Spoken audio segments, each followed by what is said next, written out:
was gonna say, I feel like your relationship has, like, it used to be funny. It's like, I feel like there's actual dislike now. It's like when the play fighting with your brother. Between both of you.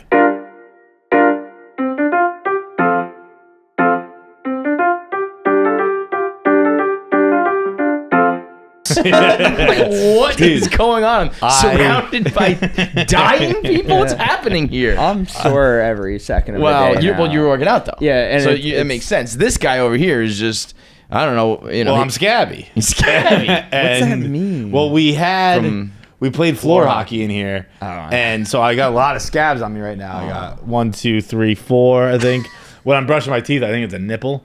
But the point. Is that scabs are awesome, and I miss them because you used to get them all the time as kids. You get roughed up. I don't ever get scabs anymore. I've been picking the hell out of these. It's a blast. Nothing more satisfying than when it's almost like peeling an orange. And you get the whole orange. I got a good when you get a piece. Full that is so gross. Do you eat it? Stop. No, but I knew people who did. Like kids like who. Did you when you were younger? No, I never. I never did gross stuff as a kid. I'm trying to think of like the grossest thing I ever did. Or at least I'm sure I did. I definitely have bit my toenails before. Bro, I've done that. It's a terrible idea. Lay on your back and... No, I could just like... Oh my... Dude, it was... But like you can't, like you should obviously just clip your nails, right? No, you're not wrong. But if you bite your nails, you can kind of bite them so it looks right and feels right, Doing your toes is just like, your nails are a fucking wreck. I think we were writing a sketch... Or I think we were doing something recently, and I was gonna put in, like, what do you bite your toenails in the shower or something like that? Because I remember my uncle did it when I was young. In the shower is a little crazy. And I heard about it, and I was like, what do you mean Brendan does that? And I was like, oh. Flexible, man. Like, my body's a disaster, but I can do shit like that. I intentionally left it out because I was like, no one else would get that. It's too weird a reference. And if you bite your toenails in the shower... Let us know. Yeah, like Tommy Smokes might bite his toenails in the shower. He seems like a toenail biter. I don't understand how you have the dexterity for that. I mean, no, I think he would. I couldn't bite my knees. Sit down and do it. I don't know. Yeah, I mean, you're just not flexible. Yeah. Jackie, what would you do? That'll scab up nice. What would you do, Jack, if you were dating somebody and you were dating them for 3 weeks, 1 month, a month of dating, and everything's like great, and you walk in on him eating his own toenails, biting his own toenails. No. Like I'm talking like hot, 6'5", blue eyes, trust fund, the whole thing. You love everything's good. You're talking to the girls. He might be the one. All that. No. Shredded. No. There's so many other options before biting your toenails. Yeah. I don't say biting any nails. Yeah. Well, okay. I get biting nails. Biting toenails, that's honestly the weirdest thing. Fingernails is like a nervous habit. It's just, that's crazy. That's just crazy. Biting your toenails. I still have a problem. I carry like a nail clipper everywhere I go. I'm like crazy OCD because if I don't, I will bite them. Yeah. But I used to, as a kid, just like really bite them. And I had to put, I got like, they make lotion. It's called like No Bite or whatever. You rub it on your fingers and it tastes god awful. And that shit works though. In the beginning I was like just you would fight through it, and then eventually I wouldn't. But I mean, I have fingernails that are permanently fucked up from chewing on them too much when I was like a teenager, and now I don't know, I'm always clipping. I dated a girl who was a nail biter, and like it just around her tough nails for girls would just be like gnawed. Yeah, well that's the other thing too, is like right now I'm pretty good, but I'll always have like a hangnail or something. And as a, it's not great, but I feel like as a guy, it's one thing. As a girl, it's a tough one. I definitely do. I more peel, like I rip. But I'm sure your nails look the same as hers did, where it looks like... Let's see your gigantic paws. Do you get your nails done, like, frequently? Well, I'm allergic to nail polish, so I can't. What? Right. Yeah. Jack, well, you're allergic to the gel, right? And gel acrylics, but then, like, the normal ones, like, it lasts, like, 2 days. Like, I don't know. Mine chip faster than the average. I don't know what I'm doing with my hands, but like it's like they chip like fast. I am not a nail hand whatever guy by any stretch of the imagination, but I remember seeing that and thinking, it's about done here. That's gonna. I'll deal with it for 6 months, but it's really gonna piss me off. I mean, that is a big time ick. Yeah. I mean, for let me see. Like, are those fine? They're a little dirty right now. No, you're fine. Are they? Yeah. It wasn't super convincing? It would almost look like she had around her nails like that one's short. like it was almost like warts. Like it was. Oh, that's disgusting. It would be like raised skin and like it was almost like it was healing. So Zach. like Your nail. Zach had Zach had those? Zach had They're dirty.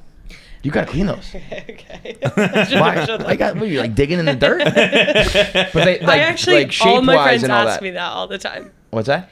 I'm constantly asked by my friends if I'm digging into. I don't know.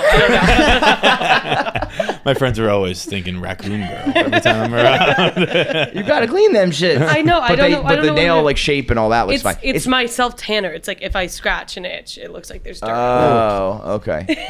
Which probably isn't great explanation. What would your little circle dance would be like? Fake tenor and dirty nails. Fake tenor and dirty nails. Yeah. Yeah, so we're old and gross. The scabs, scabs are something you really don't get very often. Even just bruises, you know, like you don't get a good. I used to, just getting punched in the arm all the time. You just have like bruises on your body. And now when I see an adult with bruises, I'm like, what the fuck is that about? Yeah. See a girl whose like legs are bruised up. I'm like, do you need like 911? Do we need, isn't that all because girls bruise? Girls easy. just bruise off anything. Well, they're all anemic, right? Yeah, you guys all have low iron, right? On account of that hole. The period. On account of the fact that you're regularly leaking iron. Did you see that report on tampons the other day? Oh yeah. No, I don't want to know. Do I want to You know? got- you got lead in there. All the major tampons have lead and arsenic in them. You guys have just been poisoning your pussies for like 50 years. Oh, okay. Well, we just found out a lot. Yeah, it's like no wonder they're fucking crazy. They're like the remember they said Everyone's the Mad Hatter. yeah, I was gonna say the Mad Hatter. If you don't know the I just saw a YouTube video of it the other day. It's funny that popped up. All the hats were made with glue, right? Or mercury was in the material, so they like seeped into your brain. So certain guys who wore their hats all the time went crazy. So you were the Mad Hatter. Girls have the mad pussy. Yeah, you guys are crazy because you're just putting arsenic in your hole, as John said. Yeah, I read an article about it, and I didn't really see if it. The article was by John Rich, and it was basically like some guy invented the tampon like in the 60s or whatever, and they were like, all right, that's cool, stick it up there, and they never really did any research on it. And so now John Rich brings up a good point, and he's like, now they have to study what that's doing to us as men, because we get arsenic dick. Right. Yeah. Well, I'll tell you first off the rip what it's doing to us is giving us a fucking headache. Dick looks so weird? Sorry, babe. What do you think happened, like, right when those products were being invented? Like, prior, like, I don't know what, like, cave women and shit were doing, right? It was like, probably just, like, free balling it, right? Sitting on a hay bales. Really? Yeah, that's what, like, colonial women would do. And then they just have to, like, stay there all Let day it, like, and be like, sorry. Sorry, I'm bleeding. You can come to me, but I can't come to you. I always think about that, like, in year one, when everybody's figuring this stuff out. Right. It's like, whoa! Yeah, like the first... blood gushing out of her. But, like, the first woman who was like, I can't sit on this hay all day. I gotta start washing the clothes down by the river. She was just like... Just stuck something up there. Just rolled up a t-shirt and like, maybe we can make this fit. Next thing you know, Mr. Tampax has like $1 billion. Yeah, so you got lead pussy and arsenic coochie and scabs. I mean, isn't arsenic like actual poison, right? That's that's not just like. But scabs, bruises, and the ultimate is if you get the wind knocked out of you as an adult. Just like put a bullet in you. Like, it's terrifying. It hurts so much. Shoveling every year you shovel, you'll get the wind knocked out of you for sure. But with like, that, I think like fall on your back. Have you had that? Like where you hit on your back and your ribs go like. I'm sure like playing like football. Like, oh, you never even had that? I don't think because it was always hockey like going into the corners, right? Or shoveling are like the two I remember. So you're getting it from the front. Yeah. I have fallen off like the jungle gym. And like land flat, like on your back, right there where your lungs are, and it just and it feels like it's like Jon Snow. I think that's why I have such a fine relationship with death. Is I made my peace with it 100 times as a child. You've almost died. I'd be laying on the ice, being, well, this is it. Like, I'm gonna die now. I can't. I physically cannot breathe. I'm looking up at my dad, like, this guy's gonna see me die. Right? I watched a video of Clint Malarchuk the other day talking about it on Chicklets. If you don't know who Clint Malarchuk is, a goalie for the Sabres, don't look it up. He caught a skate to the throat in the 70s, maybe. It is and one of the craziest videos ever. Crazy. The amount of blood just starts spurting immediately. And luckily, the med tech was a Vietnam vet, and so he knew how to heal combat wounds. I was thinking about that because, like, if you're just your regular EMT, you're probably like, give me some tampons and arsenic, like, shove them in there. That scene, that video is worse than movies. Yeah. Like, the amount of blood is like, I don't know how he survived, man. That is crazy. He said, because again, I just saw the clip, but he said because he was a med tech, which I'd heard before, that if he wasn't a Vietnam vet, it was over. Yeah. And second, if it happened on the other end of the ice, because he got right to the Zamboni door right away. So that, like, 5 seconds it took to get to the other end would have. But he was saying that he knew his mom was watching the game on TV, and he's like, I just got to get off the ice. I can't have her see me die. Yeah. And that's what I was referencing. What do you think you do? He said he prayed. No. The tech. He reached his hand in. This is what I've heard. Oh, I don't think he said this in right, the clip. or something He like reached his hand in and grabbed the jugular. Because I was gonna say, like, almost like Black Hawk Down. Remember when they go in there and they get the fucking whatever the jugular version of the one on the leg is. Yeah, carotid, you just gotta close it. And like he like reaches his hand. But into then his doesn't leg. that, like, you know what I mean? Like, I don't know. I feel like your veins would, like, explode or something. Yeah, right. It's like you know. Oh my god, I can't imagine just being like, hang on, buddy, I'm going in. And then you're probably just like, all right, we're gonna hold this till, you know, I don't know, we get the ambulance. Fucking hope I don't get a cramp. And if I get a cramp, I murder this guy. and then like, okay, let's say we get to the doctor. It's like, 1, 2, 3, go. Yeah. You know? Crazy. You ever had a near-death experience, Nate? Or what is your closest to death experience? I always think about this one time when I was 16, just got my driver's license, and I drove Chevy Cavalier. It's like this. It was like this teal 2-door Chevy Cavalier, and I'm driving up my Asian video game designer. You had a teal 2-door. It was like Dogmobile, baby. You were getting pushed. It was like $2,200. Yeah, a teal 2-door. Yeah, that sounds like a rap lyric. Like, I'm in my teal 2-door. And I was trying to change the CD. Take one in, take one out, and I just wasn't looking at the road, and it was a residential road, 25 miles per hour, and I was just veering to the left, and a car. I mean, I can see it in my head.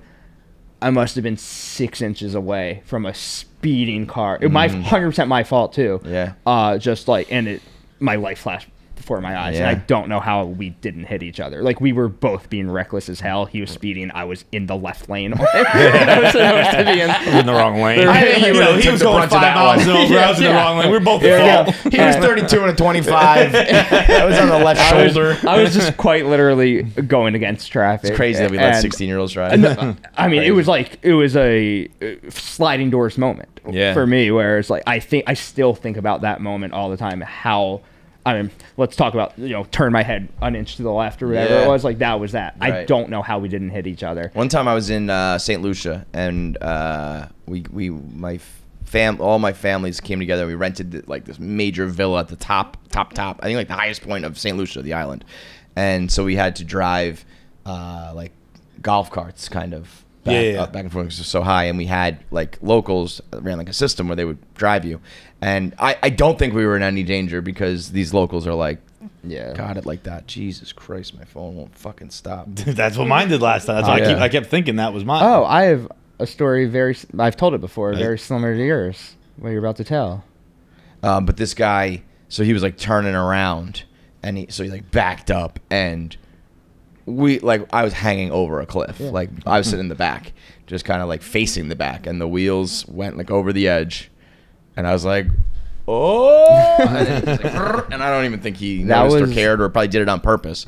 And I was like, the rest of the way, I was like, oh. That was us on the OAR tour bus. We've told this story on KFC Radio before, but it was the place in California is called Mountain Winery, and it's a vineyard on the top of a mountain with a concert pavilion. Mm-hmm. And when I was on tour with OAR, taking the tour bus down the mountain, we skidded off the road, and we were basically dead. That's a great Nate story. Yeah. That you were on tour with OAR, who, by the way, are going to be on the show in probably 2 weeks. Yeah, next week. Next week. Yeah. They have a new song. I don't even know if I'm supposed to say who's on it, but it's a very it's public. Yeah. Okay, that DJ premiere on an OAR song is like a song that I think I thought only my brain would create. Like, I have no idea how it happened, why it happened. I can't wait to find out the reasons, but that is unbelievable. So cool. Yeah, that was one of your magic carpet ride, Nate, periods. As we know, that's what you do. You magic carpet ride and you bomb. you carpet ride and you carpet bomb. And the latest you were on, I would say probably maybe your greatest carpet ride. Up there, top five for sure. What would you say are your best carpet rides, or at least one other that you? What was the one right before? What was the roast? You were pretty proud of yourself. That was. I think that has. Is that number one? That one was more like my nails. The roast at the award show was like, here's the 10 years of my career culminating. Yeah. I think that's a pretty big one though. Barstool is such an important part of all of our lives to have a culminating moment that you can pinpoint. That's a pretty big one. And then the poker thing is more like a fulfilling life thing where it's like I've always wanted to cash the main event of the WSOP, and then I did it, so it was like, wow, I did it, like that. But that's like not work related, that's more just like life fulfillment. Well, I think that's almost better, like affirmation in a way. It's like, oh cool, like something I've cared about and worked at for a long time. Not how many people are in that? It was the biggest one ever this year. It was 10,100 something. And you finished 700? 17. Top 10% get money? Top 15, yeah. Top 15% make the money. It's pretty. So, I mean, it's not like, 7/17th isn't, great. $10 million for first. Would you say that it's the 10,000 best players in the world or no? No, I wouldn't say that. It's like there's other people out there who just weren't. Yeah, of course. Yeah. Are all the best players in the world in it? The majority, I would say, are, yeah. But, I mean, it's a big world with, casinos everywhere. A lot of people don't come over from, like, Japan and, Europe and stuff like that. Well, that's, like, fucking... But a ton of them do. I think you're saying, like... do. Asian that's my people question. Don't participate. No, they're the best. So like, is this the cleanup job? Yeah, that's what I'm saying. If they weren't coming, then what are we even doing? Yeah, exactly. Is it the equivalent of like the World Baseball Classic, where it's like, yeah, but not really, or is it like this is the Super Bowl? It's the Super Bowl for sure. Like people who don't go, I'm sure they have their reasons, travel, whatever. But everybody who you've heard of and like all the just absolute like sickos and best players in the world for the most part are there. Poker is I love and I hate poker because I think when everybody went through the poker phase, I think it was awesome. I loved it, and I don't know. I think everybody to a man, mostly men. I'm sure some girls do it, but they still to this day probably have their poker phase. But I think our poker phase was when the world was having a poker phase, you know, because if you're like 60 or you're like 10 in the early 2000s, late 90s when ESPN started to cover it, and Chris Moneymaker and all that, we were young and betting and drinking and playing games, you know what I mean? So it was like our age period to be interested in that was when the world decided it's like how sports betting is now. Like everybody, all the college kids were doing it, and it just replaced like parlays with home poker. But you know what? That's such a good example because I also think it shows how quickly phases happen now. When the sports gambling, there was a year where every single thing you ever saw was sports gambling. Yeah. Now I like never see it again. I'm sure it'll ramp up come college football season. Yeah, and NFL, but like. I've noticed distinctively how little I see on Twitter. Maybe it's because I've just blocked all the accounts. Yeah, because I think it's still out there. But I know what you mean. When every ad I had, now all the ads I have are like anti-Fauci. I'm that serious. Every ad is like, Fauci should be in prison. Those are my ads on Twitter. What's funny about that is it's sort of like how all your favorite bands are now back on tour and selling out. Poker's never been bigger because everybody our age that grew up with it now has money the income to now waste on it. So it was way more mainstream during Moneymaker and those couple years after, but the fields at the World Series and worldwide have never been bigger than they are right now. That's interesting. It was huge. It was like a I'm sure every town was the same. Like, it was a big thing. Yeah, like every town made like their little. You know, I had like the briefcase. My buddy had like a table in the band. I wasn't allowed to play. I got banned from playing because you ruined the table, right? Because I would ruin the table. And I'm sure if I played against people who know how to play, I would not do well. But like, I was like Brett Favre playing poker. I was like, I don't care who catches this ball, but I'm throwing it. Well, that is the thing too. Is like there was always the guy playing right, and then there was the guy who was like, I don't really care. Yeah. Like I'll go all in. Like, we're trying to learn the game. I'm like, all in. But I mean, I remember trying to learn how to play with the chips and fucking shuffle. Roll them. Yeah, roll them, put them like two stacks together. They did such a good job on ESPN with the whole like just packaging it and just all of it. It's a very cool thing to watch because of like you seeing the cards and the percentages in real time, and then sometimes they hide the cards, right? So you don't know what's going on. They did such a good job with the production. Now it's more like it's all behind a paywall basically now on Poker Go, where like the main event's going on right now. They're down to 3 people, and it's all behind a paywall. And then later they chop it up and they make it at like 2 in the morning on a network called CBS Sports, which exists on like 12 televisions. And so like ESPN doesn't want it anymore.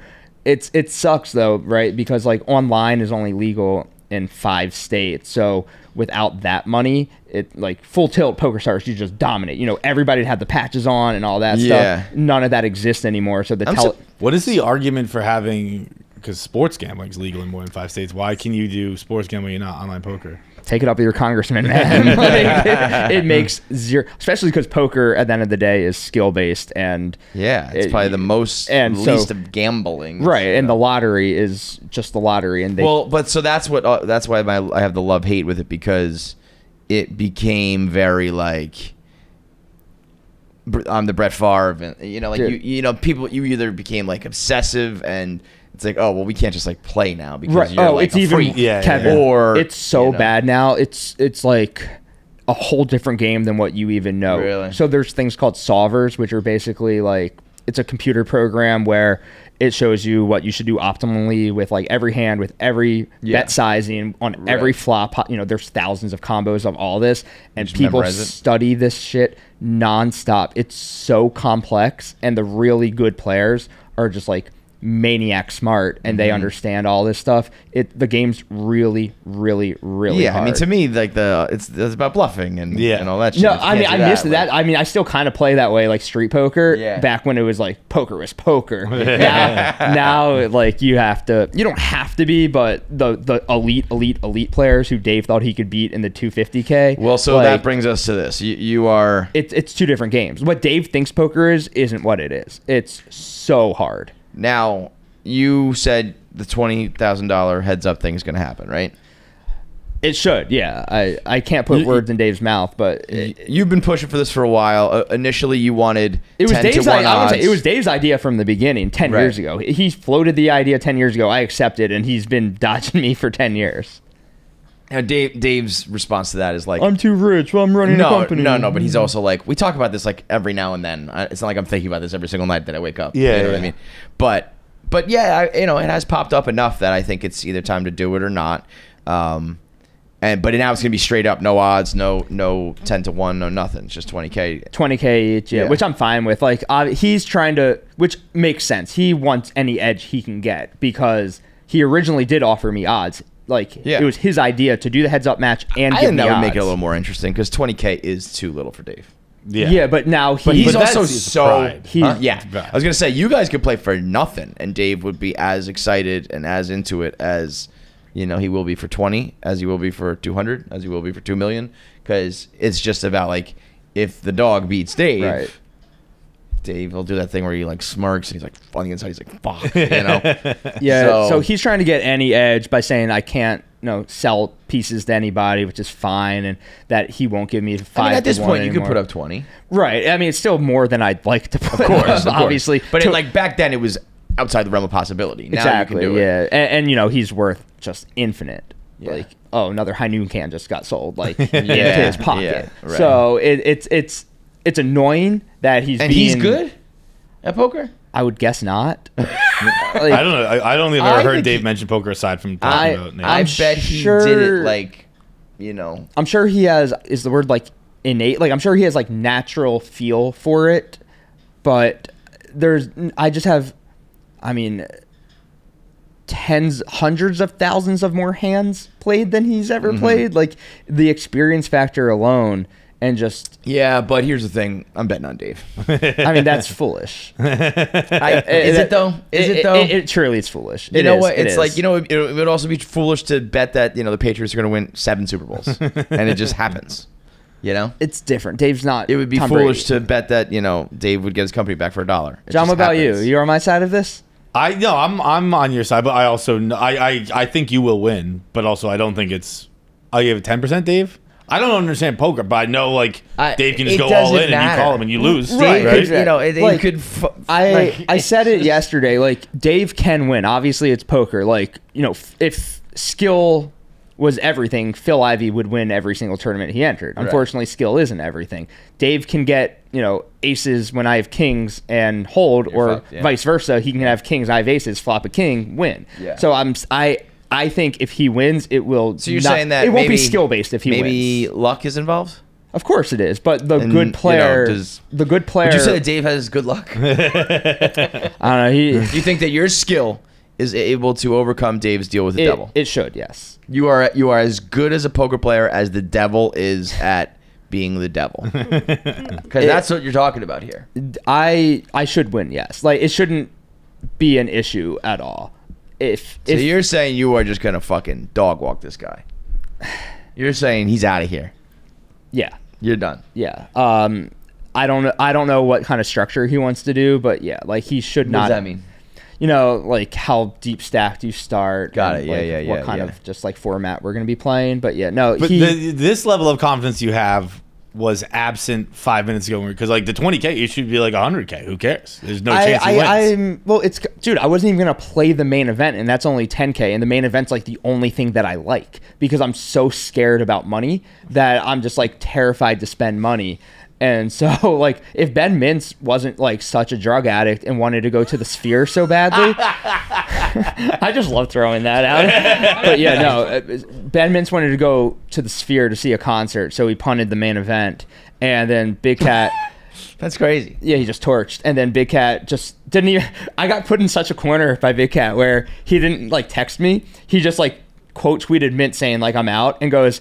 I need Nate to go play. So I was at the gym blasting chest, and then I get back to my apartment, you know, to whip up a protein shake, and then I check Twitter, and I'm like getting the notifications, like scrolling. I'm like, what's happening? And so I texted Big Cat. I was like, what's happening right now? He goes, Mint's busted. Can you go play? I was like, well, like the whole thing was like I wasn't gonna play because I'm so scared to spend money. And so I called him. He goes, well, I'll take whatever %, and we worked that out. The irony is, like, he ended up taking 60 and I had 40. Mm-hmm. I could have done that at any time. Like, you can sell pieces of yourself easily. Sure. I just had, like, made peace with not playing. And then I was like, well, now I have to, because it'd be awesome, like, you know, to avenge. Why were you not playing? Just because you're... Why are you so worried about money? Yeah. Because you have nothing to worry about. It's fucking with me right now. The whole concept of money is really like fucking with me right now. Let's dig into that. Why? I thought you have a Bitcoin, bro. Yeah. Well, you have your Bitcoin. I have Bitcoin. You have generational wealth. You make more money than you've ever made. And you have no bills. Yeah, but I'm also a blogger. You have no bills. Like, I'm a blogger, though. That doesn't... I mean, bloggers stopped being a thing a decade ago. Did your paycheck stop being a thing? But it could and should at any moment. It should, it won't. Dude, I made a TikTok yesterday. That's how scared I am about this shit. I mean... that's crazy. I'm terrible. Okay, but you have nothing to pay for except for like your food, rent, and utilities. Look, I'm 35 years old. Retirement's not till 65. Yeah. So, like, yes, if you have money, you can retire early, sure. But then you're at the mercy of like the markets, and then you have to also pay for like your own healthcare and all that stuff. It's terrifying to me because like Dave already showed when he sold the company for $500 million and bought it back for $1 million and gave me nothing that like I'm not a priority at this company. I think there is value in what I do with like just battling him and like just calling him. I feel like at least you were under the impression this latest go round with Dave was a big one. Unnamed. I texted you. Yeah. Like I think he was a little peeved at me because usually I'll stay in kayfabe and do that, and I just called him out for like just a lot of his nonsense. Yeah, and I don't think he loved that. I was gonna say I feel like your relationship has like it used to be funny. It's like, I feel like there's actual dislike now. It's like when the play fight with him or him to me, between both of you. Yeah, it's like the play fight turns real. And it's like, your little brother got a little stronger. Now it's like, all right, now we have to actually fight. Yeah, but except it's like he's not really strong enough. Yeah, you know no, I mean? It's more just but it's like he doesn't know how to get under his skin. It's more like just getting older and not wanting to be just like walked on by another. Like when I was 25, it's like haha kind of stuff. Now it's just like I don't know, dude. I'm a full ass adult at this point. Like now it's just kind of weird. Did he say something like afterwards, or you just got the vibe that during that appearance, during that argument, like oh, he's not liking this. Because I listened to some of it and I thought he was kind of I mean, so Dave did proclaim Nate a bad guy. He was like, he's a bad person. Like that's his new phrase. He's a bad guy. It used to be personality of man. Now it's bad guy. manipulative, and like mean, and he's a bad guy. Which I don't know where that comes from. I wouldn't say you're a bad guy. Right? No, like but I know what. So when I get what he's saying, when you do like the video where you're very genuine and you know, very heartfelt, but then like 2 weeks from now you might be like, Francis, you're the dumbest fucking piece of shit blogger on this fucking site, and it's like, well, you know. So I get that when it's like the switch up all of a sudden. It's like you're the junkyard dog to being like the, you know, there are certain people, if Clem made a video being like, I just had my dream come true, guys, like this was amazing, everybody would be like that. Everybody loved Clem, you know. It's a great moment. And they don't have to worry about Clem turning around and maybe like proclaiming, you know, nobody here works, everybody. That's also just like the Nate Dogg difference too. Now it's like Jekyll and Hyde. So Nate Dogg, like TM, little trademark. How much of that is kayfabe? That's the gray area that we've been tiptoeing through forever. None of that is kayfabe. He's gone full Heisenberg. No, it's for sure kayfabe. Bullshit. It's what you genuinely think. You can feel, but when you can feel the ball rolling and it picking up momentum and you just dive in, like it's like very easy to do. It's like getting under people's skin is so easy to do that when you see an opportunity, sometimes you just kind of have to take it. But you know what's even easier than not getting to shut the fuck up and say nothing. Yeah, but also but he likes to. But like also like I do get there is value in the job out of it. Yeah. Well, that is his job security. Right. If Nate stops doing the Nate Dogg, you remember you did that last time with Dave, right? Where you got in a fight with Dave and you walked off the rundown set and you're like, good for another year. But when you're doing that, you're not lying. Everything you're saying, you mean and believe 100%. In wrestling, they call it a shoot. Like it's like it's like CM Punk sitting down on the ramps, the famous like shoot interview or promo, where it's like I thought those were pipe bombs. Pipe bomb, same thing. Shoot is like when they're like, hey, what was so and so like behind stage or backstage, and they're like, that guy's the worst. Pipe bomb, same type of thing, where it's just like a promo, but it's honest as hell. You're always cutting honest promos. Yeah. So I understand what he's saying. It's a little bit like there are certain people who can do the heartfelt stuff, and then other people, if they're doing the heartfelt stuff and you don't really think of them that way, it's like, oh, this is gross. I do like keeping people guessing too, like how much is real and how much isn't, and then like because sometimes it'll be real as hell, and I won't talk to that person ever again, and then sometimes we'll like text after and be like, that was funny, and like it'll be like all good. I think it's pretty real. But you have an ability, like I've heard you say and people you fought with say, like, I'm done with them forever. And then like a week later I'll come into the office and you guys will be fine. I'm like, all right. Yeah, I mean, I like if I'm done, I usually done. Yeah. Like I'm just done. I don't have any enemies at the moment. Maybe just Dave, but like I mean, definitely Dave. Yeah, but he's off doing whatever. No, I'm cool with everybody. But like at the drop of the hat, it could be somebody. Because people are just so stupid, Kevin. This is where, like, who specifically? Nah. Like this is where though, you'll call somebody stupid, and then also be like celebrate me and my dream come true, guys. I can shut the fuck up. You can have two different. You can feel fulfilled and like the support I got for that run was like unbelievable. Besides Dave, like everybody, like people who work Ryan here. Whitney was your biggest fan, right? No, I just mean like on Twitter. Yeah, Whitney. Yeah, but like just like it's cool. I was sitting there like, is this how Big Cat and Nick Tirani just always feel? Like people just like them every day. I cannot even. Nick must be like annoyed. Be like, stop being so fucking nice to me. Like, the only thing that I can even, the only way that I can even like just basically continue living my life and like wake up every morning to keep doing it is the only way I spin it is that if they do get some hate, it must like rock their world because they're so used to the love. I'll take the love over the hate every day though. Let me tell you that.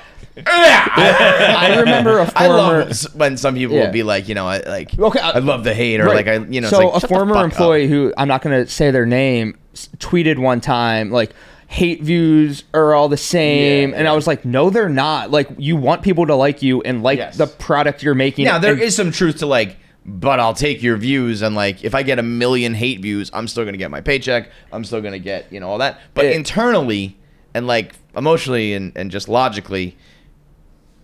Unless you're like a character who is trolling and that was your intention, which is already like I don't even know if I believe that. You want to be loved. I remember like particularly like earlier days. I think Dave would always throw out the Reggie Jackson line like they don't boo nobodies. And like I think Dave also like kind of made a thing like he liked the hate. Yeah, and I was always like, is that real? Because it takes a very specific kind of person to enjoy being. I think I don't know. He's close, but like, close, but then because obviously, and it's a natural progression. But like, so many people at Barstool grew up with Dave and want to be like Dave. That people come in like that, and I think you learn pretty quickly. Like, I don't want to be. Yeah, and I think also, like, I love hate. Fuck you, fuck you. It's like, dude, can we just fucking get this day over with and you guys don't be mean to me? That'd be great. Well, Dave also had the unprecedented run, whether it's luck or.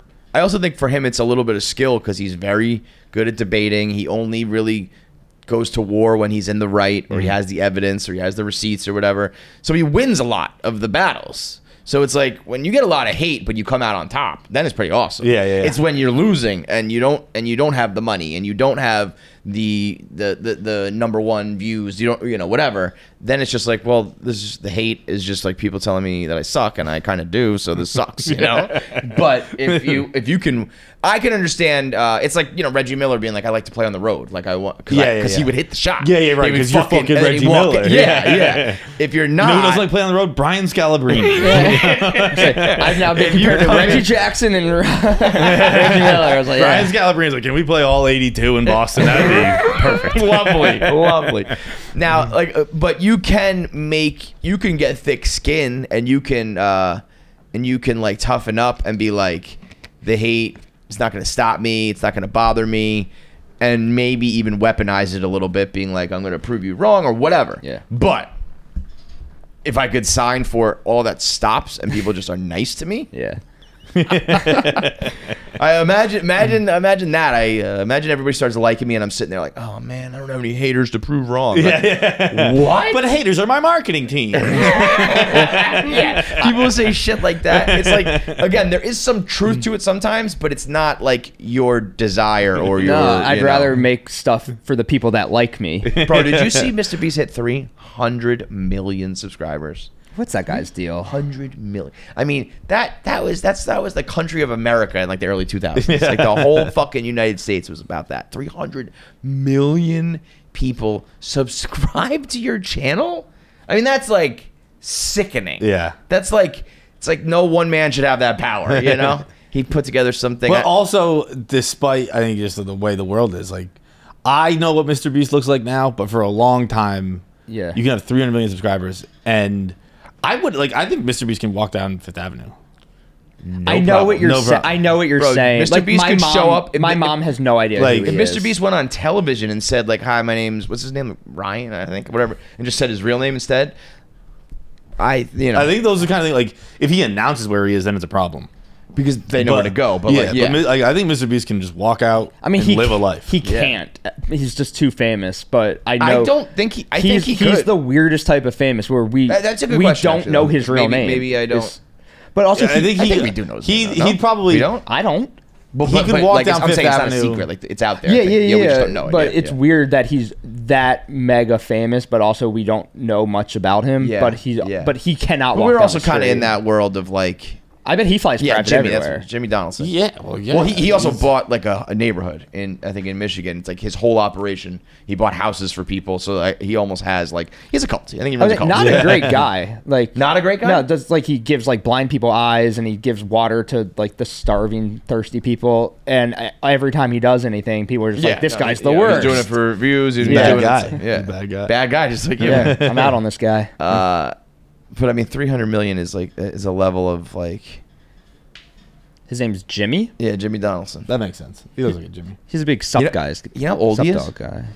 28. 30. 26. Ugh, fuck him. I thought he was at least gonna be like 30 something. Where it's like Born in. I had a few years where I was scraping and nothing, and then I blew up. Like he's an industry plant. That's an industry plant. He can have 300 million followers by 26. I okay? think some Come like on. venture That's crazy. venture capital something or other tried to buy Mr. Beast Enterprises for like a bill. I would probably sell for $1 billion. And he but said no. Anything else? I mean, I guess at that point maybe I wouldn't, but because it's like I'm already making all the money I want, and I really don't want you to control what I do. But you know, it's like Snapchat when they've turned down like actually I don't know. I remember saying Snapchat turning down $1 billion was stupid, and I think for a time it was, and now I don't know if it is. Yeah. I'm sure they're doing just fine. But That's one of my worst aged blogs where someone tried to buy Snapchat for I think it was like 20 million, and I was like, oh, text messages that disappear, good luck, buddy. And it was just like Cubans coming for that ass with cyber dust. but now his name's Evan something or other, and he's married to Olivia Munn or No. John Mulaney's married to Olivia Munn. who is? John Mulaney. Oh right, Snapchat's married to it's one Serena of them. Williams. No, that's Reddit. Reddit. Snapchat's married Reddit. to she's a model. Olivia Rodrigo. No. Olivia. You want to get on this?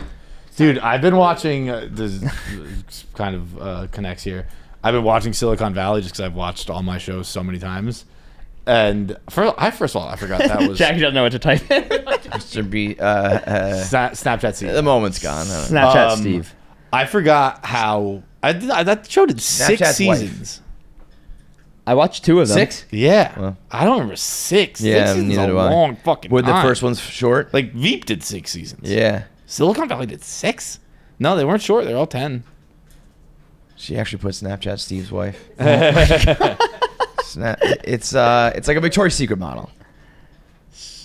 This is where I'm telling you my brain's gone. Because What are you typing what are you Jackie? doing, dude? Steve Moy wife? Who's Steve the fuck Moy? is happening? His name's Snapchat not founder Steve. wife. His name's not Steve. Steve's the guy I who can works here. see her face. I know this girl. His name's Evan.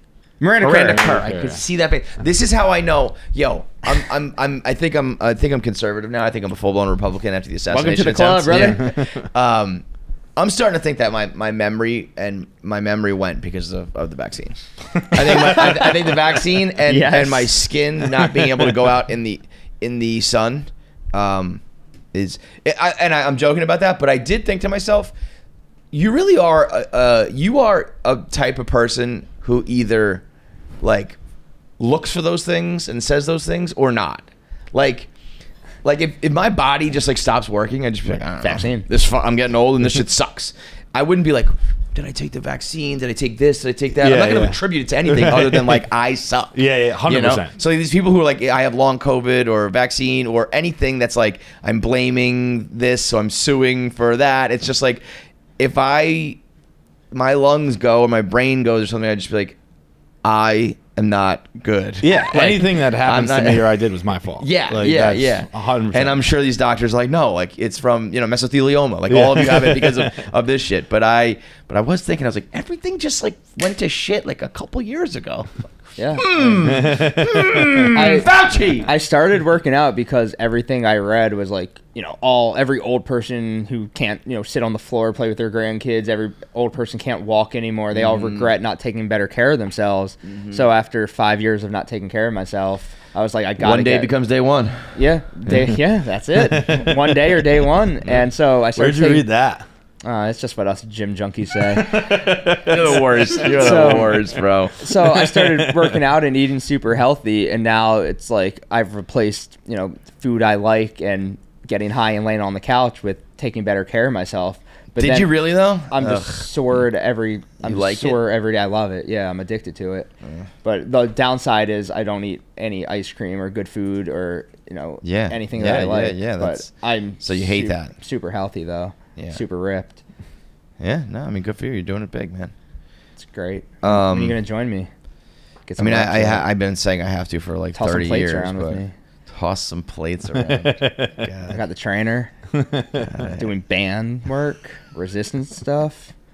Are you gonna work out with John? John loves workout partners. There's one thing John wants: it's someone to be with him at the gym. Hates it. I wanted to, and he worked out before I got there. He loves it. He loves it. He wants to commute there and back with you, and he wants to work out with you, and he wants to talk during it. For sure. It's the only place you can be left alone. That's why you're so It's like nobody can talk to me. Dude, when Nate came up to my parents' house for 4th of July week. And we did work out at one point. Well, the first time I was like really looking forward to get in the gym, getting in the garage. It was the most the Feitelberg garage with Nate Dogg. I can't believe you didn't film that. So mad at you. You must have hated it. No, it was fine. Nate, so I was it just you guys, or was it like your dad involved? No, just us. Oh, if your dad had to work out with Nate, that would have been great. Why are you making your dad's hitting the fucking heavy my bag. dad's the opposite. My dad likes a workout partner. I could see that. My dad likes a workout partner. Yeah. But like, has some combo. We were working out, and then Nate was like, "What'd you tell me?" You're like, "I think you're doing those reps a little too fast." You're like, what an overreaction. You're like, you're not even taking breaks. I don't know if that's smart. And I was like, let me give you a few pointers. Dude, his workout routine made no sense. Let me give you a few pointers, man chiseled from stone. As I'm doing my yellow bands because they're so, You're making it seem way worse than it was. Did you or not? Did you not tell me you're doing it too fast? I was asking, like, do you not take breaks between sets? Because I'd never seen anybody just... Was there potentially a tone of, I think we should do it this way? It was more like, whoa. Like, you don't take any breaks?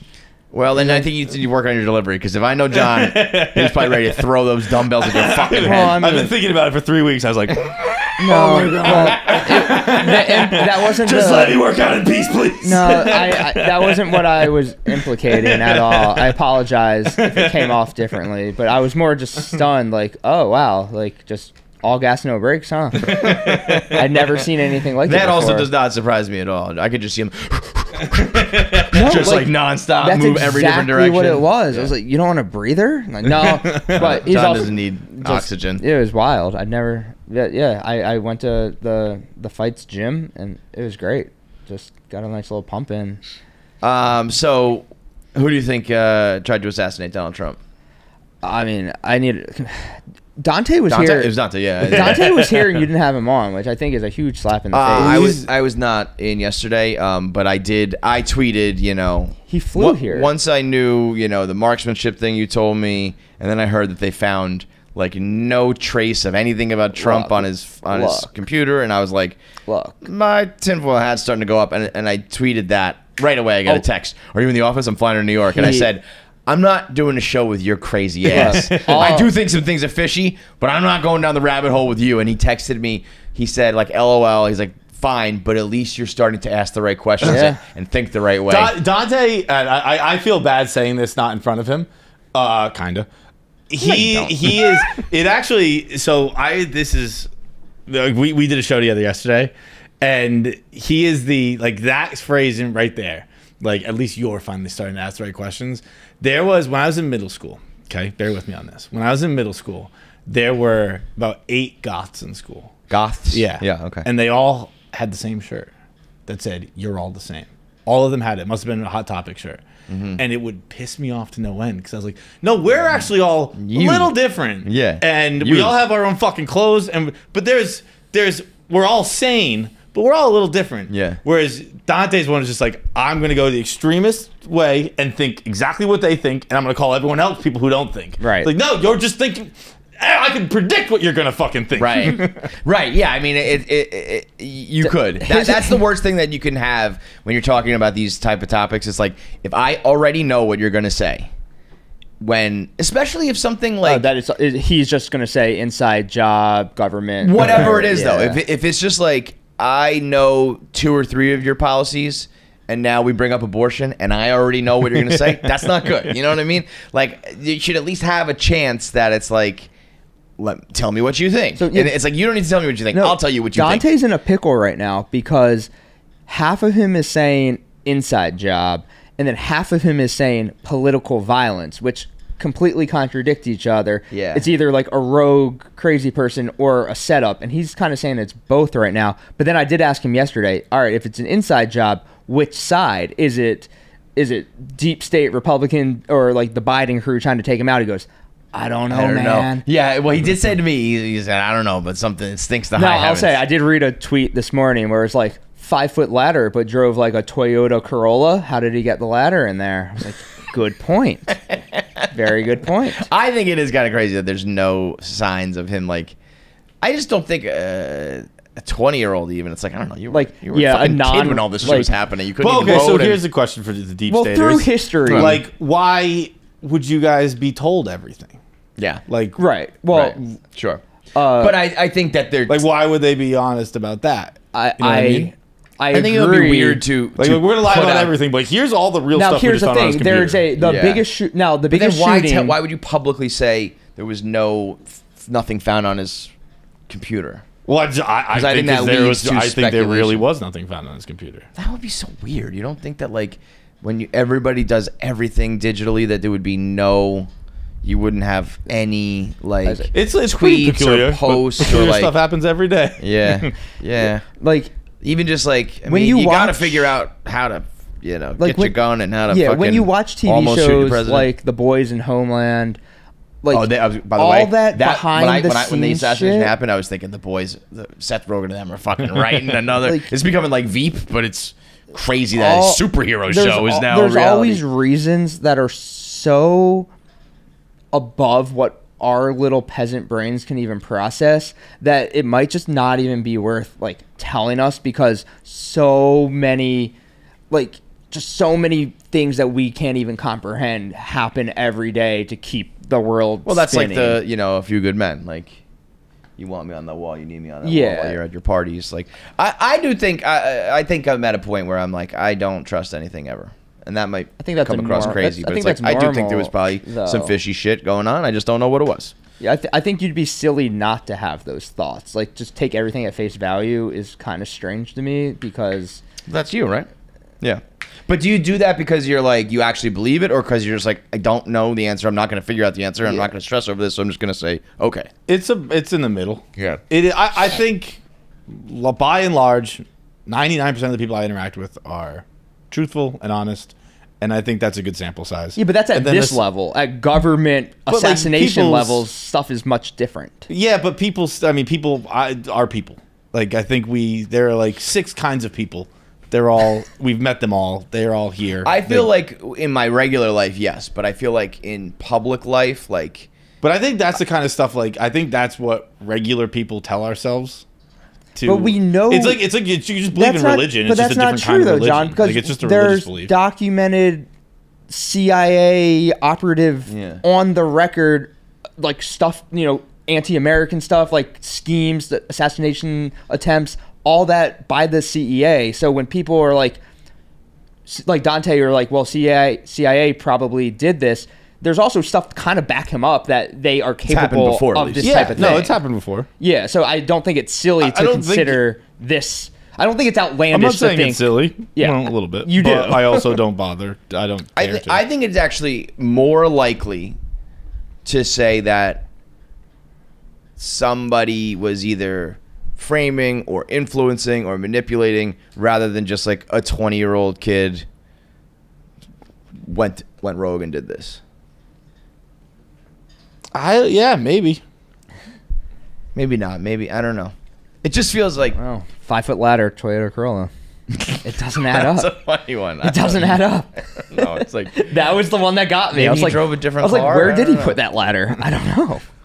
Maybe it collapsed to a smaller ladder. Crawling up on a roof that makes... a tin roof that makes a bunch of noise? I don't know. Well, he didn't do it stealthily. Yeah, it's like he got caught. He just didn't get caught. Or did they let him do it? That's what they're saying. It's like there's no... Who's they? That like, cop, though? Secret Service. Did that cop tell... The Secret Service saying they let him do it? People are saying, like... it was so unstealth that it's literally impossible for the Secret Service to have not been aware of it, so they were in on it. It does kind of feel that way, to be honest. So the Secret Service, ordered by Joe Biden, or by CIA, or government agencies we don't even know about, so Biden can stay in power, or purposely didn't kill him to get him the win. That's why Dante doesn't know which side it is. Did they purposely not kill him to get the very, very nicely not staged American flag in the background, fist pumping, blood? People are all saying this. I'm not, but people are like, "How did he?" And you think they just murdered those two people? How did they take such for the greater perfect good? picture? You know, like stuff like that. But the dead people are just for the greater good. But no one asked how did you take such a perfect picture every other time a perfect picture taken. Well, here's the thing. Well, because they're staged, John. This like a hockey game. Like there's like, oh, holy shit, how'd you get that fucking picture? Because they have a guy in the glass prepared to take that picture. Yeah, like nobody was at a rally. Nobody was supposed to be prepared to take the assassination picture. There's a fucking pit of photographers at every rally. And one guy knew. So, yeah, I mean, I also do think, like, yeah, people... If you're a photographer during gunfire, and I don't doubt that they would do this because they're sick, like, I got to get the shot. Yeah. They're crazy. Did you that's like being war journalists. I mean, you didn't see the video footage? Like, he's being carried away after being shot, and they're all chasing after him. Yeah, I know. Even the crowd cheering. How did one of those guys get a good picture? Gotta get those likes up, you know. Pulitzer Prize, probably. Yeah. I don't see any. I don't think I don't think Dante's crazy for being crazy about this one. We're losing him. We're losing everybody at this goddamn office. Like, I did a podcast with Dante yesterday. It's him and Tommy, and the podcast was what podcast? Fucking Bracket, and it was like things we don't talk about enough, and it was like all this. Yeah. It's all anyone talks about. All the topics were. Thank God Marty was there to save the day. Where it's like he had handles, and I was like, "You're right. We don't talk about handles. That's a fucking true one. Like inventing handles. How important they are. He said, "Where would we be without handles?" I had one the other day. Good. Fuck, what was it? Oh, I can't remember, but it was. I remember being like, if this didn't exist, like the whole world would spiral out of control. There's so many of those things we take for granted. Dude, my friend's job. He's an engineer. His job is just he does faucets. And he just tries to improve the sink faucet. And that's his entire... He makes, like, 6 figures, just works on faucets all day. How can we improve a bathroom faucet? That shit's more important to me than the government. Make sure I'm comfortable or whatever. Tell you what, though. What else you got? My man Trump, he's going to just win all 50. What's that? My man Trump's going to win all 50. Yeah, well, John thinks it was too early. He thinks that by the time the election comes around... I think it was too early. We're going to forget about it? Mm-hmm. I mean, first of all, to be very clear, obviously all of my opinions are biased and based in hope rather than anything else. But I also the platform. First of all, I don't know why we're talking about this so long, but I disagree. This is a big American. Like, we are alive during an assassination attempt. Like, that's we pretty can talk wild. about this first. Like, I feel like it's like the three of us trying to figure out how that camera works. None of us know. No, you're putting that on the same level as like of figuring out if the CIA tried to assassinate but it's Trump. more interesting to talk conspiracy than tubes in a camera. Yeah. I don't know what's gonna win. I think 7 million votes is a big number to overcome. And we'll just steal it anyway. So yeah, I would say he still has the old steal the election in his back pocket. As of right now, you can go watch. I think, right? It'll be out, or is it released in the morning? The Tommy's video. Do we know? I think it came out at 3 o'clock. 3 o'clock today. Okay, so today's Wednesday. Okay. So as of right now, you can press pause on our show right here and head on over to the Smokes channel, where you can see John Henry Feitelberg's stand-up debut. Well, Westchester Matt. Max, is it? Matt. Westchester Matt's stand-up the debut. Acoustic guitar on the back was a great touch. That was, I don't know who, Caroline or Tommy told me to do that. John did the Smoke Show, where they've done it before with where other people write your material for you, intentionally bad, or stuff that person really hates and doesn't enjoy, and then they have to go up and do a full set. And Tommy did it, and Tommy's already a douchebag, so him just being like a douchebag on stage, it was just like a heightened version of him. Feitelberg, a few of us knew exactly what was gonna happen, and it played out exactly that way. John is too funny and too you're gonna hate this segment. John is I would say I don't want to give it away. And too goddamn likable. He killed it. It fell off a cliff. It was like fun, and I think it went okay. It went like I think it went great. It went fine. But it went great. But honestly, that's worst case scenario, because then it's like, oh, that was really funny. Well, I didn't write any of it. I mean, it was. It's better to do with with written material for you. It's better to do bad than good, because it's like, well, yeah, the guy who wrote it was funny. but that's not true though, because there is something to the delivery of it. It was like the stage presence. Like yes, it was like it's the like aura. Everything. People just before you even started talking, people just wanted to laugh. I don't know. This is the banana thing. This is mean. No, it's not. No, it's probably not. is It's actually mean. Oh, you're saying they're compliment. just laughing at you? No. It's just like there are people who drag a room down, and there are people who brighten a room up, and it has nothing to do with what they say or do. It's just their presence, the way they look, the way they are. I don't know. It's some pheromones or some shit. I don't know, but you got that, and I think a lot of comedians like either have it or learn how to like project it, because there are times where comics are telling like pretty whatever jokes and the crowds are like roaring because they just like want to have a good time and all that, and I think you have that in spades. And I don't want to give it away because you should go watch it, but there was a point where afterwards, and I don't think this is in the video at all, there were dudes who saw you in the bathroom who were like citing specific jokes you said, being like, that was awesome, and they either were like completely made no sense or bad jokes, and or they like analyzed it completely the wrong way, like the joke was on them and they didn't realize it. And it was they're like British people. They're like foreigners. Are like, mate, that was unbelievable. What are you talking about? It's like me and my coworkers are trying to do bad. Some of the jokes were legit too funny. I said that. I don't know if it's in the video. Like I said, from the moment they handed me the script, I was like, "This is funny." Yeah. Like, there's also there's a little bit of a problem with. There's two angles. They try to like make you intentionally bomb. But I also think they try to make you, it's like the Colin Jost and Michael Che thing where it's like, get you canceled, you know? Yeah. But canceled jokes are usually the funny jokes. Right. And if you have the aura that I'm talking about and you don't come across like a racist piece of shit or a fucking scumbag, those punchlines end up being good. Yeah. So like there was a couple racial jokes that were like, that was fucking funny. And so I think Caroline and Tommy were writing them to be like, oh, fuck this guy. But if you deliver it right, or the way Westchester Matt did, it kind of is like, that was clever, you know? They when they presented me the script or whatever you call it, the set, they were like, you get 3 vetoes. And I didn't have any vetoes. I was like, this is all funny. And they were like, oh, we thought you were going to have at least like this one.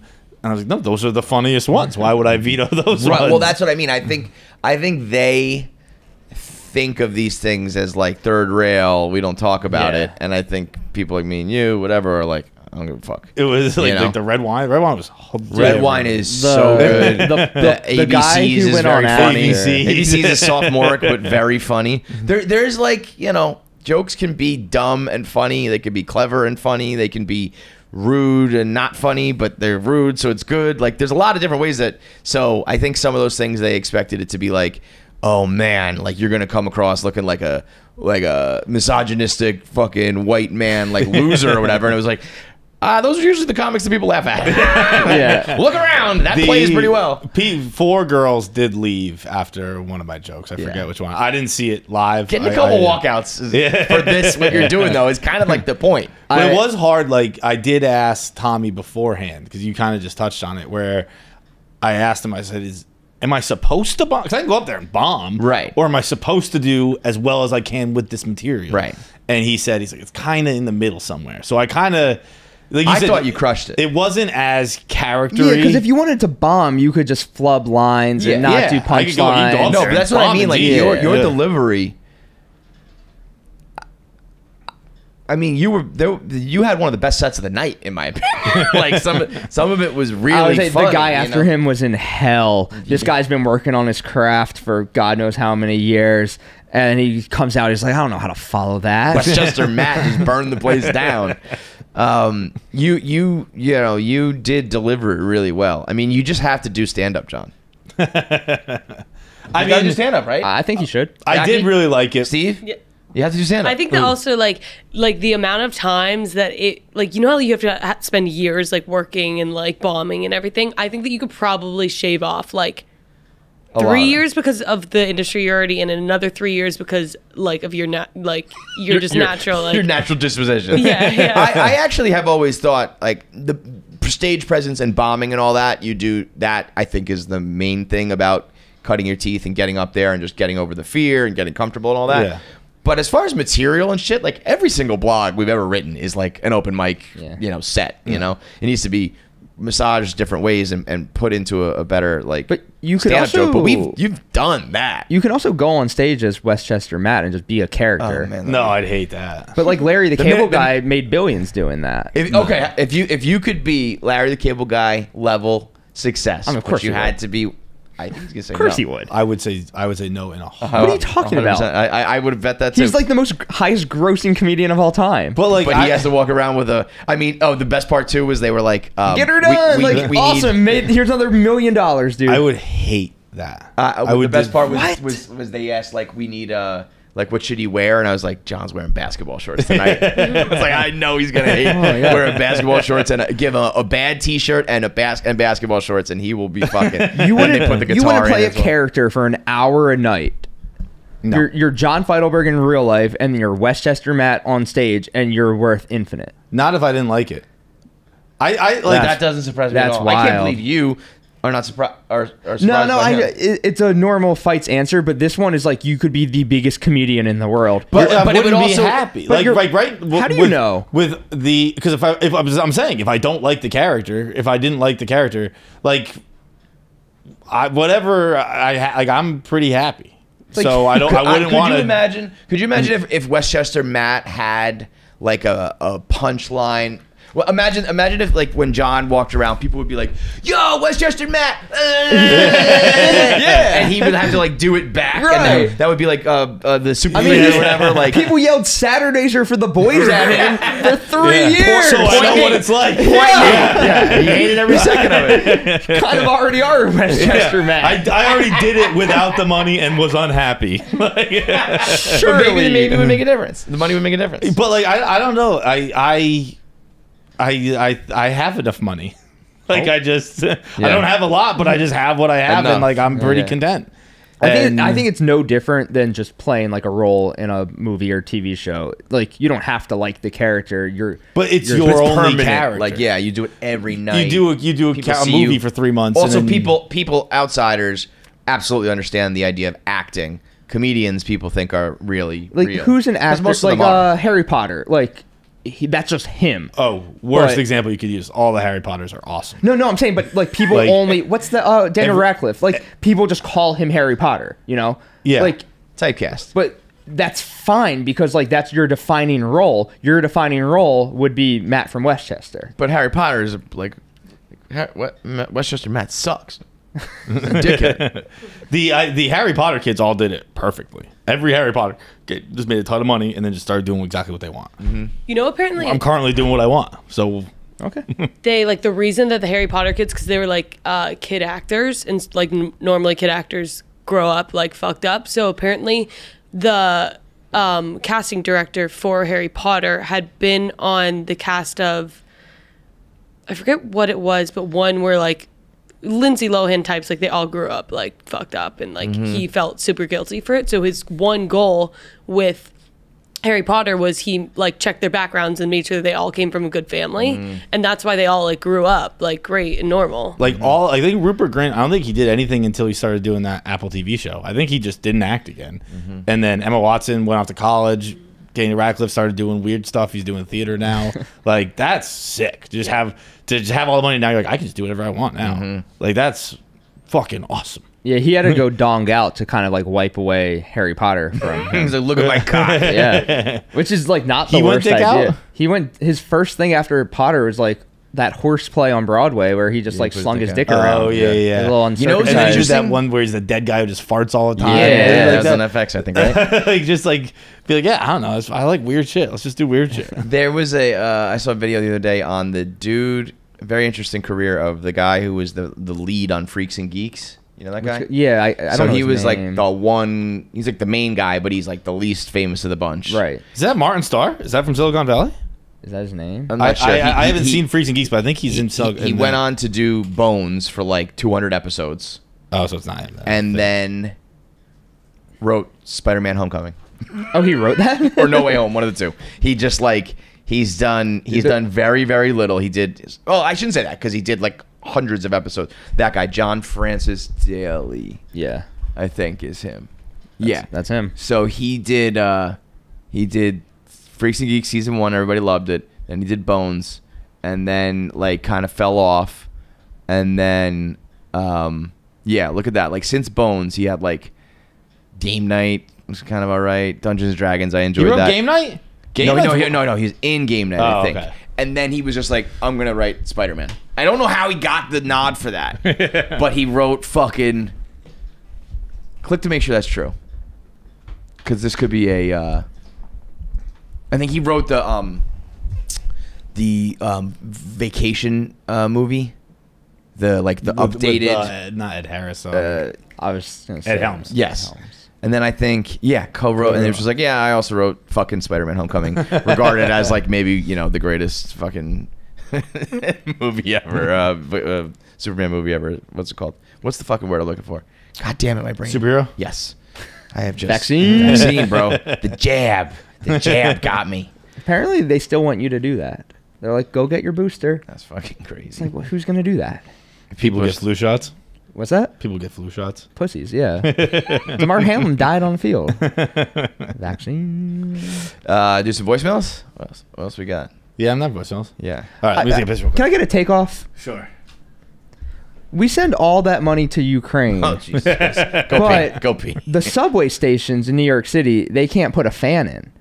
I was underground this morning waiting for my train. It must have been 130 down there. I've always wondered that. It's like if you can air condition the cars, I don't get why you can't. I mean, I understand like it's kind of wasteful because it's like just going into the air, Dude, but waste like it. It was. But make it a little bit cooler. I thought people were gonna start passing out. They should have those misters like the Yeah, the sideline for football. Like the vegetables at the market. Yeah. Bro, when I see those, I like close my eyes and I daydream. I'm like, I wish I was a cucumber right now. Here's underneath that. Here's what I'm confused by. And so I read an article. It's like they'll never be air conditioned. It's too much to do. And I was like, well, you can close one station at a time and install it, whatever. It's like you're doing construction, all the other fucking shit. So let's fast forward to the year 2100. Is it just still gonna be on air conditioned? Like at some point we have to get to the future. Like in every article is like they're just never gonna do it. I'm like that's they have to do it. It is the worst. It is the worst because you get so sweaty and then you do get in the car and the car can be cool and then you're like cold sweat. Then you get back out and you're hot again and it's just like it's a miserable thing. I can't even fathom adults who still love summer. We do this. Yeah, we do this. We have this conversation every year. I don't need to rehash it, but like, you know what? When you're a kid, it's the best for obvious reasons. When you are a young adult, it's the best. You're renting houses. You're partying. Truly, the funnest time of my life. 25, 26 years old. Rent a house in the Hamptons. Rent a house in Jersey. Sit on the beach all day. Get fucked up. Party. Live that life. Love it. Once that is done, this godforsaken season is unbearable. Yeah. Last night it was I'm gonna push 83 at night when pitch black, 90% humidity. I'm taking the garbage out. I was like, no, Kevin, I have a question. Here. You have a large house. Mm-hmm. You don't have a pool, right? I do have a pool. You do have a pool. Do you think maybe like you'll start to enjoy summer, like barbecuing with your kids and like their friends are running around the pool and be like, oh, this is America. Like this is. I do that. Yeah. But in those moments, I'm like. I'm like getting sunburned. I'm pouring with sweat. I look at that as like peak of like this is Americana. Like what you work for. Yeah. Yeah, but that's more like the kids are happy. When the kids are like not around, I'm on the couch in the air conditioning. Yeah. So like I'll go outside every now and then to swim. I cannot sit in the sun anymore though. Vaccine. But I mean, I really like it. It's not your average like I just got sunburned because that I can deal with. It's like it is so uncomfortable. I do not want to be in the sun. So I'm like, this sucks. I'd rather it be winter where we're all inside. Yeah, I don't like summer right now because like I live in an apartment in New York. Well, the city is the worst. Other thing. So we're a tiny island, Manhattan. There's no cap on the number of cars that are just allowed to be in a tiny island with tall buildings everywhere. That drives me insane. Like, why? What's the problem with the cars? It should just be one in, one out because there's way too many. They all just run red lights. Nobody obeys traffic laws anymore. What does it bother you? They just tried to cap it. And people got too mad. So they worked for like 2 years. Well, they tried to raise the price like $1 billion. $25 a car. Bro, that was going to like not stop me, but I was going to be like complaining about that 2 days before and they were just like no like that. The fact that just never even happened is funny because somebody on one side or the other was like no. Bro, they worked for like 2 years to implement this program. 2 days before it went in, the governor was like, no, we're not doing it. Somebody put a gun to that guy's head. She said she was at too many hardworking people. She said she was at a diner in Midtown East and was like, I met a New Jersey couple who said they were going to stop coming to this diner. And I was like, my point is, keep them the fuck out of my diner. I don't want them there. Does someone from Jersey travel to the east side of Manhattan to go to a diner? Those people are assholes. It should all be capped. Like, no more buildings, no more people, no more cars. We're losing our city. No more fentanyl either. Let's start on the fentanyl. No, start with the cars. Before we start with the fucking isolationism. But sometimes I do wonder, like, where does it end? Because that's I was looking at the skyline the other day. It's like, I don't know, I guess, you just keep building. You become like Dubai where like everything is like 100 stories. Yeah. But I mean, it used to be, Twin Towers and then now Freedom Tower. Then it'll go down and the Empire State Building and then like maybe the Chrysler. And now it's just and just nuts. And guess what? All they do is raise our rent. Yeah. It's all they do. They keep building more condos, and it's like, oh, well, more condos should be my rent. No, just raise my rent. Why is my rent going up? Well, cost of living's going up. Yeah. What is the cost of living? You are the cost of living. You see Amazon got caught, those motherfuckers? No. Today or whatever is Prime Day, whenever that is. Yeah. And they raised the prices, like, of course, right the day before. Dude, I remember when I worked at GNC going around before a sale? GNC Gold Card Week. Yeah. Change everything up $10, up $10, up $10. You're scheming and scamming. It's crazy. Before you want to go pee? Yeah. I got a topic. I can talk about the cars forever. Why did the traffic bothers you? Like you're almost getting hit by cars? There's just more cars in the city than ever, and there's like you're saying, where does it end? Like at some point they have to decide. Like, well, I mean, we just can't keep allowing. The every problem car. is me. I'm like my what I represent is the problem. I started driving during pandemic. Like there was people who drove and there was people who took mass transit. And then during the pandemic, people started to drive. Yeah. And then when it ended, they continued to drive. Yes. And so, like, it sucks dick. But there's also, I think it was outweighed by the amount of people who now work from home. Because if there was just truly added, in the office. But not really. Because I think if everybody who started to drive continued to drive and there was nothing on the other side to balance it out, it would truly be gridlock mayhem all the time. But it's not. It's no different than what it was. Oh, I think it's like so an hour to worse. get in and out still. Like it's not the end of the world. I feel like I notice it. Like, wow, this is worse than it's ever been. I don't know. It's like you said in an Uber, you just don't move at any point. Well, there's certain times, but like, driving in and out of the city from Westchester, it was like, I used to, during COVID, I could do it in like 25 minutes. It was like not a car on the road because we were like, so it was the best. It was the best. It's the absolute best.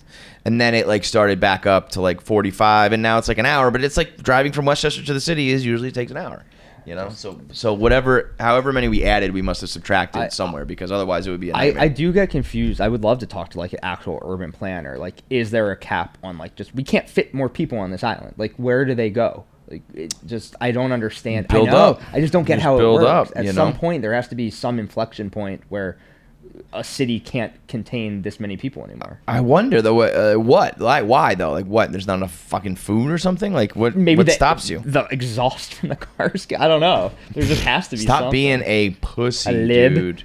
A lib. I saw. Speaking of conspiracy theories from earlier, I saw, and I don't know. Maybe I'm late to this. I don't know when it was. Jim Breuer Woat. On Roseanne Barr's podcast or vice versa. Do you know the clip I'm talking about? I remember it. What is it? With Chappelle?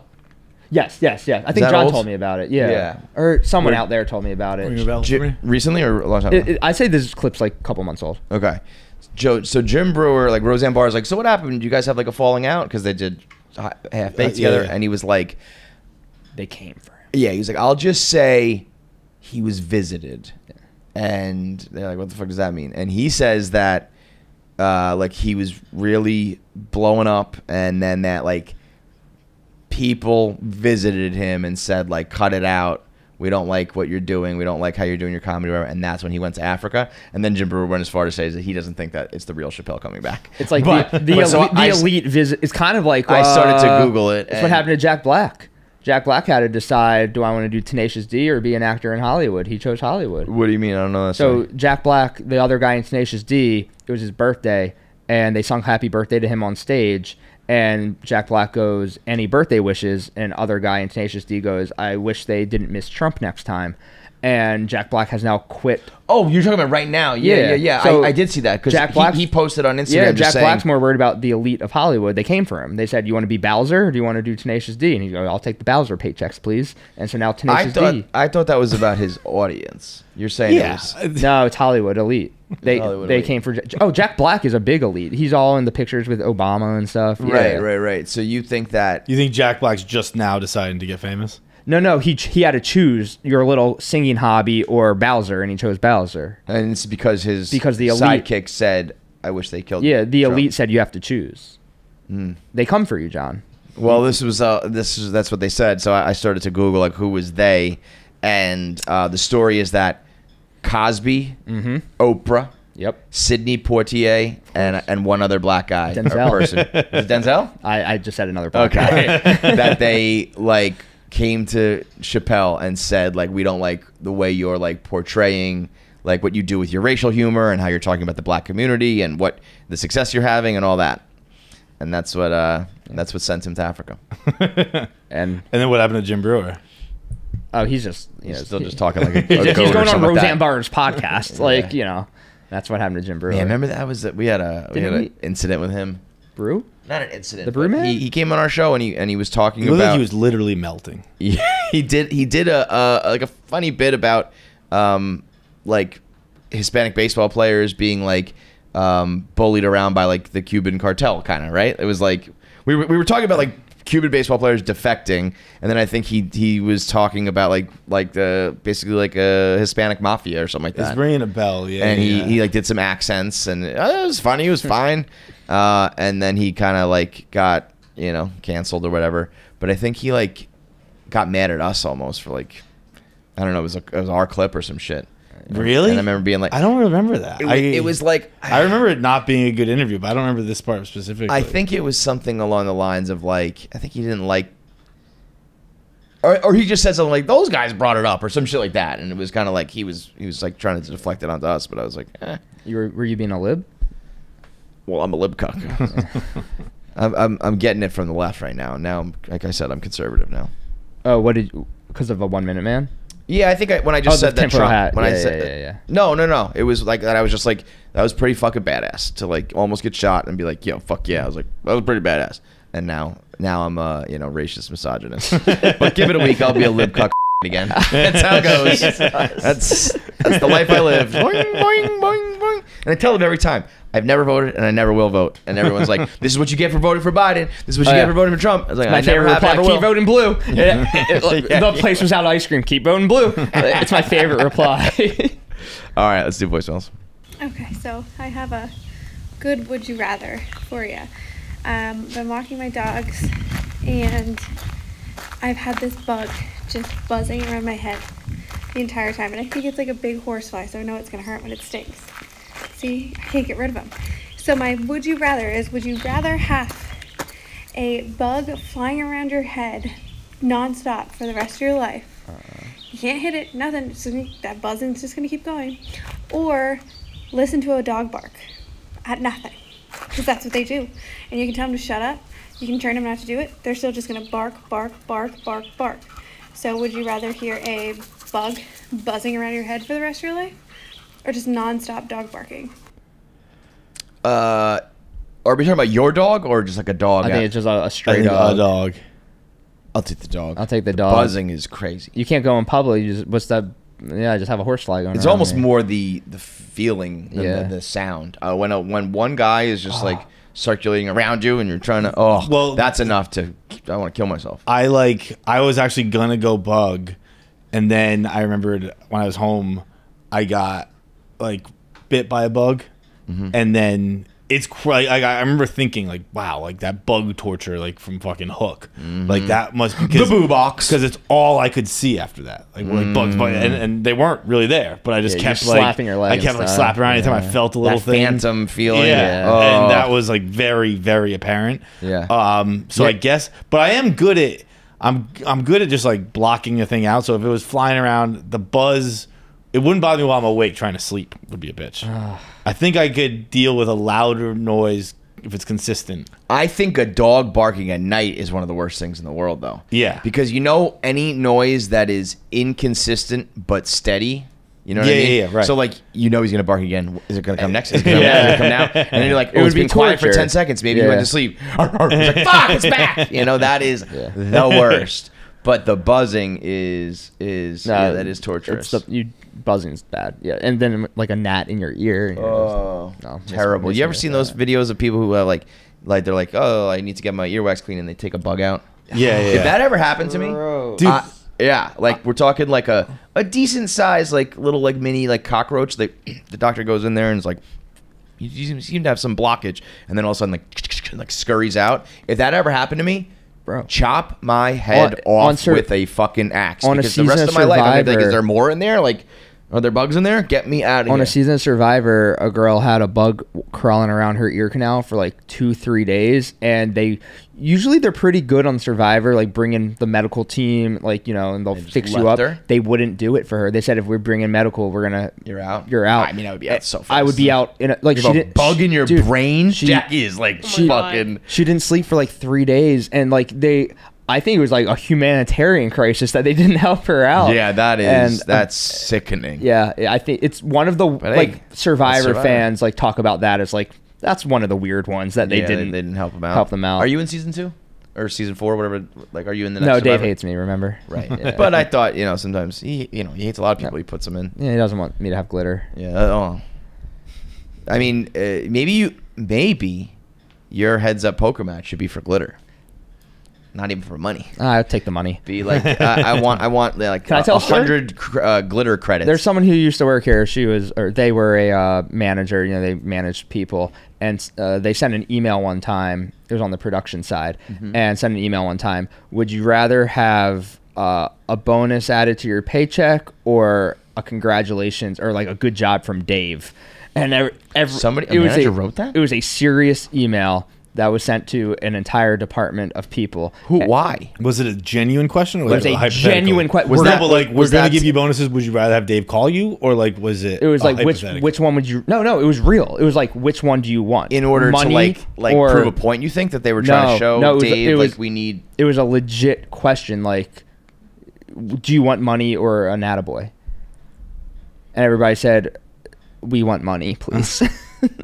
I would sincerely It was a genuine question? Yes. Not just like, it wasn't just like fucking around hypothetical on Slack? No, not a hypothetical. No, it was a real email. I could see if somebody was saying like, Dave, we have like a morale problem here. Like, take a look at this. Yeah, Like, because if everybody said like, all I want is an attaboy from Dave. But... No, it was nobody it was equating the two, money or no, it can't have been real though, because then what? Dave was going to call 40 people if 40 people said. After the show, we can go take a look at it. I don't have the email. No, I don't. But like people out there do. I would love to see that. That's fucking insanity. Crazy. That's why I wish we didn't say the name. Well, we can blur it out. Oh, okay. It's not live or anything. That is fucking bonkers. Yeah, I laugh about it constantly. Surprisingly, that's up there with what department was it sent to? Is it just vaguely production? I don't know. Like production, like not content. You didn't get it. Your content. Well, I don't know. I don't check emails. No. It was behind the scenes people. Jackie, what would you take? This is like the $500,000 or lunch with Jay-Z. Yeah, it's exactly what it was. $500,000, bro. Imagine Dave giving you. Imagine if it was like, yo, you want like 10 grand, and you're like, no, I'd rather like hear from Dave. And then Dave like gets an email that says like, yo, Steve did like a really good job today, and so he just goes like, good job, Steve. By the way, Steve is doing a phenomenal job. Fantastic. You are everything. You have a job waiting for you whenever you are done, brother. The glazing's crazy. I'm doing tricks on it, man. He has been like, it's so crazy how hard it is to find good help, and like everything we've ever said, you know, about how to do it, and how more importantly how not to do it. And it seems like it's easy. He's normal. Steve's normal. He just like works hard, quick learner. Very nice. Very nice. The girls love him. He's got it all going for him. He's got another year left, and I was like, if you want to, you know, college. Yeah. It's like people drop out and just start working all the time. So I always say you want to do it, you can do it. But you know, I'm sure your parents want you to go finish. You want to finish, so it's waiting for you. He's only like his like fifth college. He's on the Feitelberg plan. So are you? Second. Oh, that's it. I thought he was 3. I thought it was 3. Where were they again? It was Boston University, then Providence College. BU and then PC. Okay. Those are the same thing. You Yeah. just transfer to the same school. No, you got the Jesuits at PC, dude. Come on. The brothers. PC's Jesuit, right? Yeah. Yeah. From Dominican Friar. Dominican Friar. Friar, the Providence Friars. Yeah. Well, I knew it was Friar, but I thought That makes it might sense. be Jesuit. They're even weirder than the Jesuits, I think. Well, I saw something about a Catholic school where it's like, if a Catholic school was the only real Catholic schools were started by Jesuits, everything else is fake. The Jesuit ones are evil, but at least they're real. All right, next voicemail. What's up, KFC Radio? I was talking to a coworker the other day about high school sports and just stories, and it reminded me of in football practice, like 20 of us would shower after practice, and then someone came up with the idea we should play tag with someone who doesn't shower while we're all naked.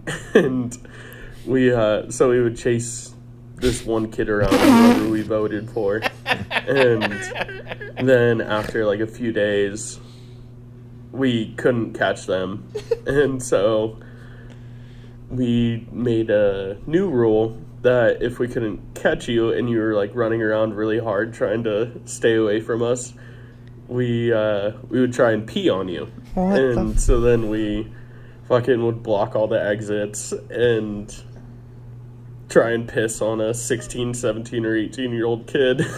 And our coach found out about it, but he was a football guy and he thought it was fucking hilarious, and his only rule was if we slip and fall and get hurt or something, we couldn't do it anymore. But after 2 seasons, no one ever slipped or fell or got hurt, and we just started peeing on kids, and it was fucking hilarious. I mean, I wasn't the one who did it, but like, yeah, we had a guy who peed on people. Yeah. I mean, that guy rules because when people are like, "Oh, so and so peaked in high school," he probably did, but he's so proud of it. Like, he's like, "Yeah, like, hell yeah, I did. Hell yeah, I did." The showering thing is something that is, again, I think our generation had like probably the last showers. I don't think kids shower today, right?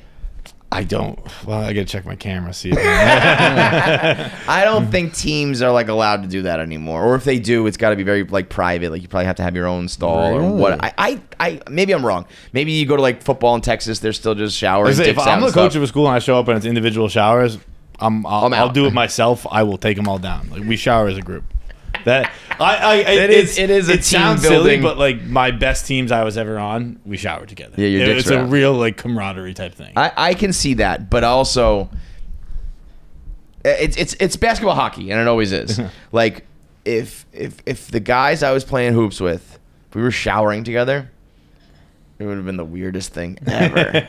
And you know, the hockey team was probably like jerking each other off. Yeah, you know? it was. But it is funny to single out the one guy who's uncomfortable. You know, there's one dude who keeps the towel on and he's pulling his boxers up under the towel, and they're just like piss on him. Like that is if you all agree to shower and piss on each other, go ahead, kids. Yeah. If you single out one person who's uncomfortable and do it to him, Sexual assault. Yeah, right. Sexual assault. Yeah, everyone was in on our P games. I mean, who? How can we forget the great piss fight of Providence? Yeah, those were 3 hockey players. The piss fight of Providence. That was 2006 is one of the most amazing things. The instigator of that was our team pisser. I love that he would like didn't sneak have, up on people. Like it was basically while you were showering, if you're getting your shampoo out and you had your eyes closed, he'd just come pee on you a little bit. Oh, like your legs? I like that guy didn't have a question either. I'm just going to tell the fellas that. No, this is what it's all about, man. No, good for him. Honestly, if kids today aren't showering together, then America's in trouble. Because it was like all I think of it's a regional thing too. I think it's definitely a time thing, but also. Like again, it did not happen in our school. We did not really have the facilities, but even if we did, like, we were not. We just were not like a major sports school. We played sports, and even like some of the teams were good. I just don't think guys were showering together. I think we all just went home after we didn't practice. shower after like gym class at home. But I know the football team definitely showered, but like. People didn't shower after like PE or whatever you want to call it. No, gym. we used to, I remember being more so young when like, you know, gym class was like exciting. And you'd go back to English like fucking pouring in sweat. And it's like, well, you know, I got 25 people out in dodgeball. What the fuck? Yeah. Maybe I'm wrong. Maybe it was just me. Maybe it was a basketball thing. I didn't play baseball like deep into high school, so like baseball doesn't break a sweat. What are they? Baseball we showered. No, baseball's kind of like hockey, but they just like they don't break a sweat, but they still want to shower and jerk each other off and stuff. But it wasn't baseball. We didn't start showering until I became an upperclassman. And then, like, me and a couple of hockey players, instituted it. We were like, we're showering. You guys are so gay. That's the other thing is, but also we didn't make people. It was just like we shower, so we're gonna go shower, and then people feel left out because we'd be in there for an hour having fun. I just remember. I think I've told this story before. My buddy, freshman year, who went to one of those big high schools in Cleveland where they had like 3,000 kids, you know, and I think. You know, LeBron probably went there, whatever, like major sports programs or whatever. He was a tiny guy though, and they would shower after like gym class, so it wasn't even like sports. And they would, you know, lube up the ground with soap. And he would run and slide on his butt, and he was like the guy. He was like the bowling ball, and they would like, you know what I mean. But I think that was for gym class because he was so small. I don't think he was on any of the teams, but they loved him. He was like a mascot, you know. Yeah. But I don't think maybe it is a school-oriented thing, but I think it's a team. Like, if you have a gay guy who's, like, your captain, who's like, we fucking play together, we shower together, and then I think coaches are happy to just be like, whatever. I think our now... coach used to shower with us. No, he didn't. That's not true, right? That's true. No, it's not. Stop. No, stop. So it's a very specific instance. So we would make it better. Yeah, it was just this one time. We would go to. I was sucking his dick. It was just one time. We'd go away to camp. Like the whole team would go to camp, and like we would live in dorms, and like this is just where the showers were. They wouldn't like time. Occasionally we'd pass. No, but like he should probably just do it like 15 minutes later. Yeah, it was. We'd see coach in a towel. It was. He probably was like, I gotta go. You guys have been in the shower for 2 hours. The coaching staff, I think it was only like 3 or 4 guys, but the coaching staff would shower together. But sometimes there would be during that week there would be some cross. Like I'm trying to remember now. My locker room in high school was a dungeon. Ours was too. And like I think they have since updated everything. It's all state of the art. But it was dark and dingy, and there was some lockers there, and then the shower was only like probably like 5 or 6 shower heads, so it couldn't have really been much anyway. But they just kept like the volleyball net and the bouncy ball, like everything was just like crammed in there. So it was like you couldn't even shower. Literally exactly like mine. If I was like a principal or something, I think I would have a pretty steadfast rule: no kids getting naked with each other. My high school, I have the exact opposite. But I know every kid's gotta get naked right now. You're not wrong, but I'm just saying, like, I want to keep my job. Everybody keep your dicks and your vaginas separate from each other. My high school's so. Do girls shower I'm together? talking more about this. I might become a nudist. Like they might have it figured out, man. Imagine Feitelberg at a nude beach. Yikes. Did the girls shower together? There wasn't really ever a time, like, after gym, nobody showered. Yeah. Which is gross now thinking about it. But then, like, after soccer, like, it was just like you just came from home and then you just go home. So I don't really even understand what the point of showering is. Team bonding. Everyone should be naked So together. hockey's different because you have to go back into the locker room, change. Like basketball is just like I just you put my just jacket get in on and your walk car up and you go home. But all the sports, I mean, baseball, again, is once we get to high school, but like baseball, you change. And again, everything's a little different. It was a boarding school, so like kids weren't going home. True. But they could have gone back to their shower. I used to like go to basketball. I would have my uniform on and I would put like, snap pants or like breakaway pants or sweatpants on over it. So I would just like get to the gym, take those off, play, put those back on. Yeah. Like there was just no need for the shower. But it's not. It's not hockey, about getting clean. I always say this. Hockey, we started showering at like 7. We That is crazy to me. That I have kids now. Like Keegan would be like, I'm not. Maybe older than 7. Elementary school for sure, but maybe older than 7. But it was dumb logic. But we were like, oh, the high school kids shower together. We thought I can understand that. How you got good. That was like what the good kids Everything did. you're saying makes sense and camaraderie and all that. I'm just saying from like a practical point of view, it's like keep the kids not naked. Yeah. I remember my dad was like, why are you taking a towel? I was like, I shower. You shower after practice? I was like, yeah. All right. Whatever. Oh, so he wasn't down with it. No. He was fine. He was just surprised, but he was like, all right, whatever. Dad's like, I've seen that pecker of yours. I wouldn't put that out on display. You little bald bird. He would just get mad when my dad would get mad, and it's actually part of like being a parent. I can't even fathom where like because he'd come at a reasonable time and, you're like, he'd sit there for 40 minutes. Oh my god! And he'd just be like, all right, let's go home. You can't like, I'd be like how the fuck. Thinking back on like how are you okay with that? Because he's just chilling in the car though. Yeah. That means 45 minutes of peace and quiet. It's your mom at home solo dealing with the other 4 kids going, where the fuck are they? Yeah. He's like John Henry was showering. I couldn't get him. What do you want me to go in the shower with these kids? That'd be crazy. All right, last voicemail. What's up, KFC, Feits, the rest of the gang. I was thinking about this recently.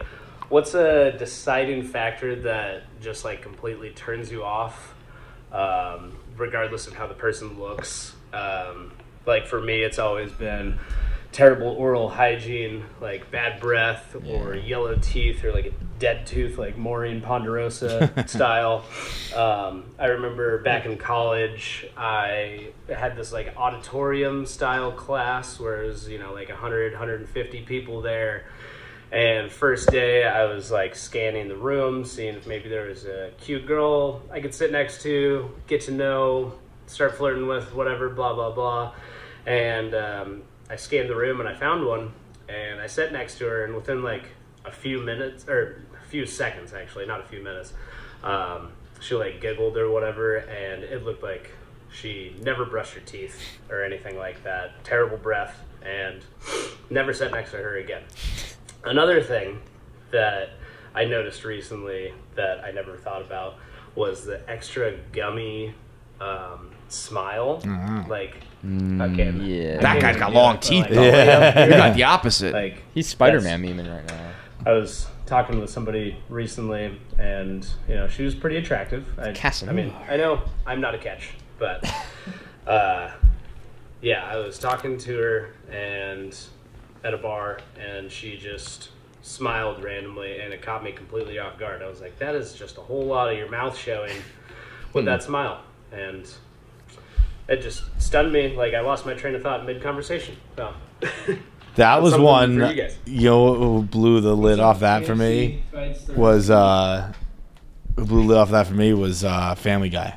Stewie has a line where it's like, and she's got a bad gum to tooth ratio, and like I just started noticing that for the rest of my life. When you're gummy, is there one that's not like, yellow teeth, bad breath? What like everybody? I was gonna say that's like right, but my turnoff is rotting teeth. Yeah, I'm trying to think if there's one that's more just what do they call it, like your ick or whatever. Yeah. Injuries.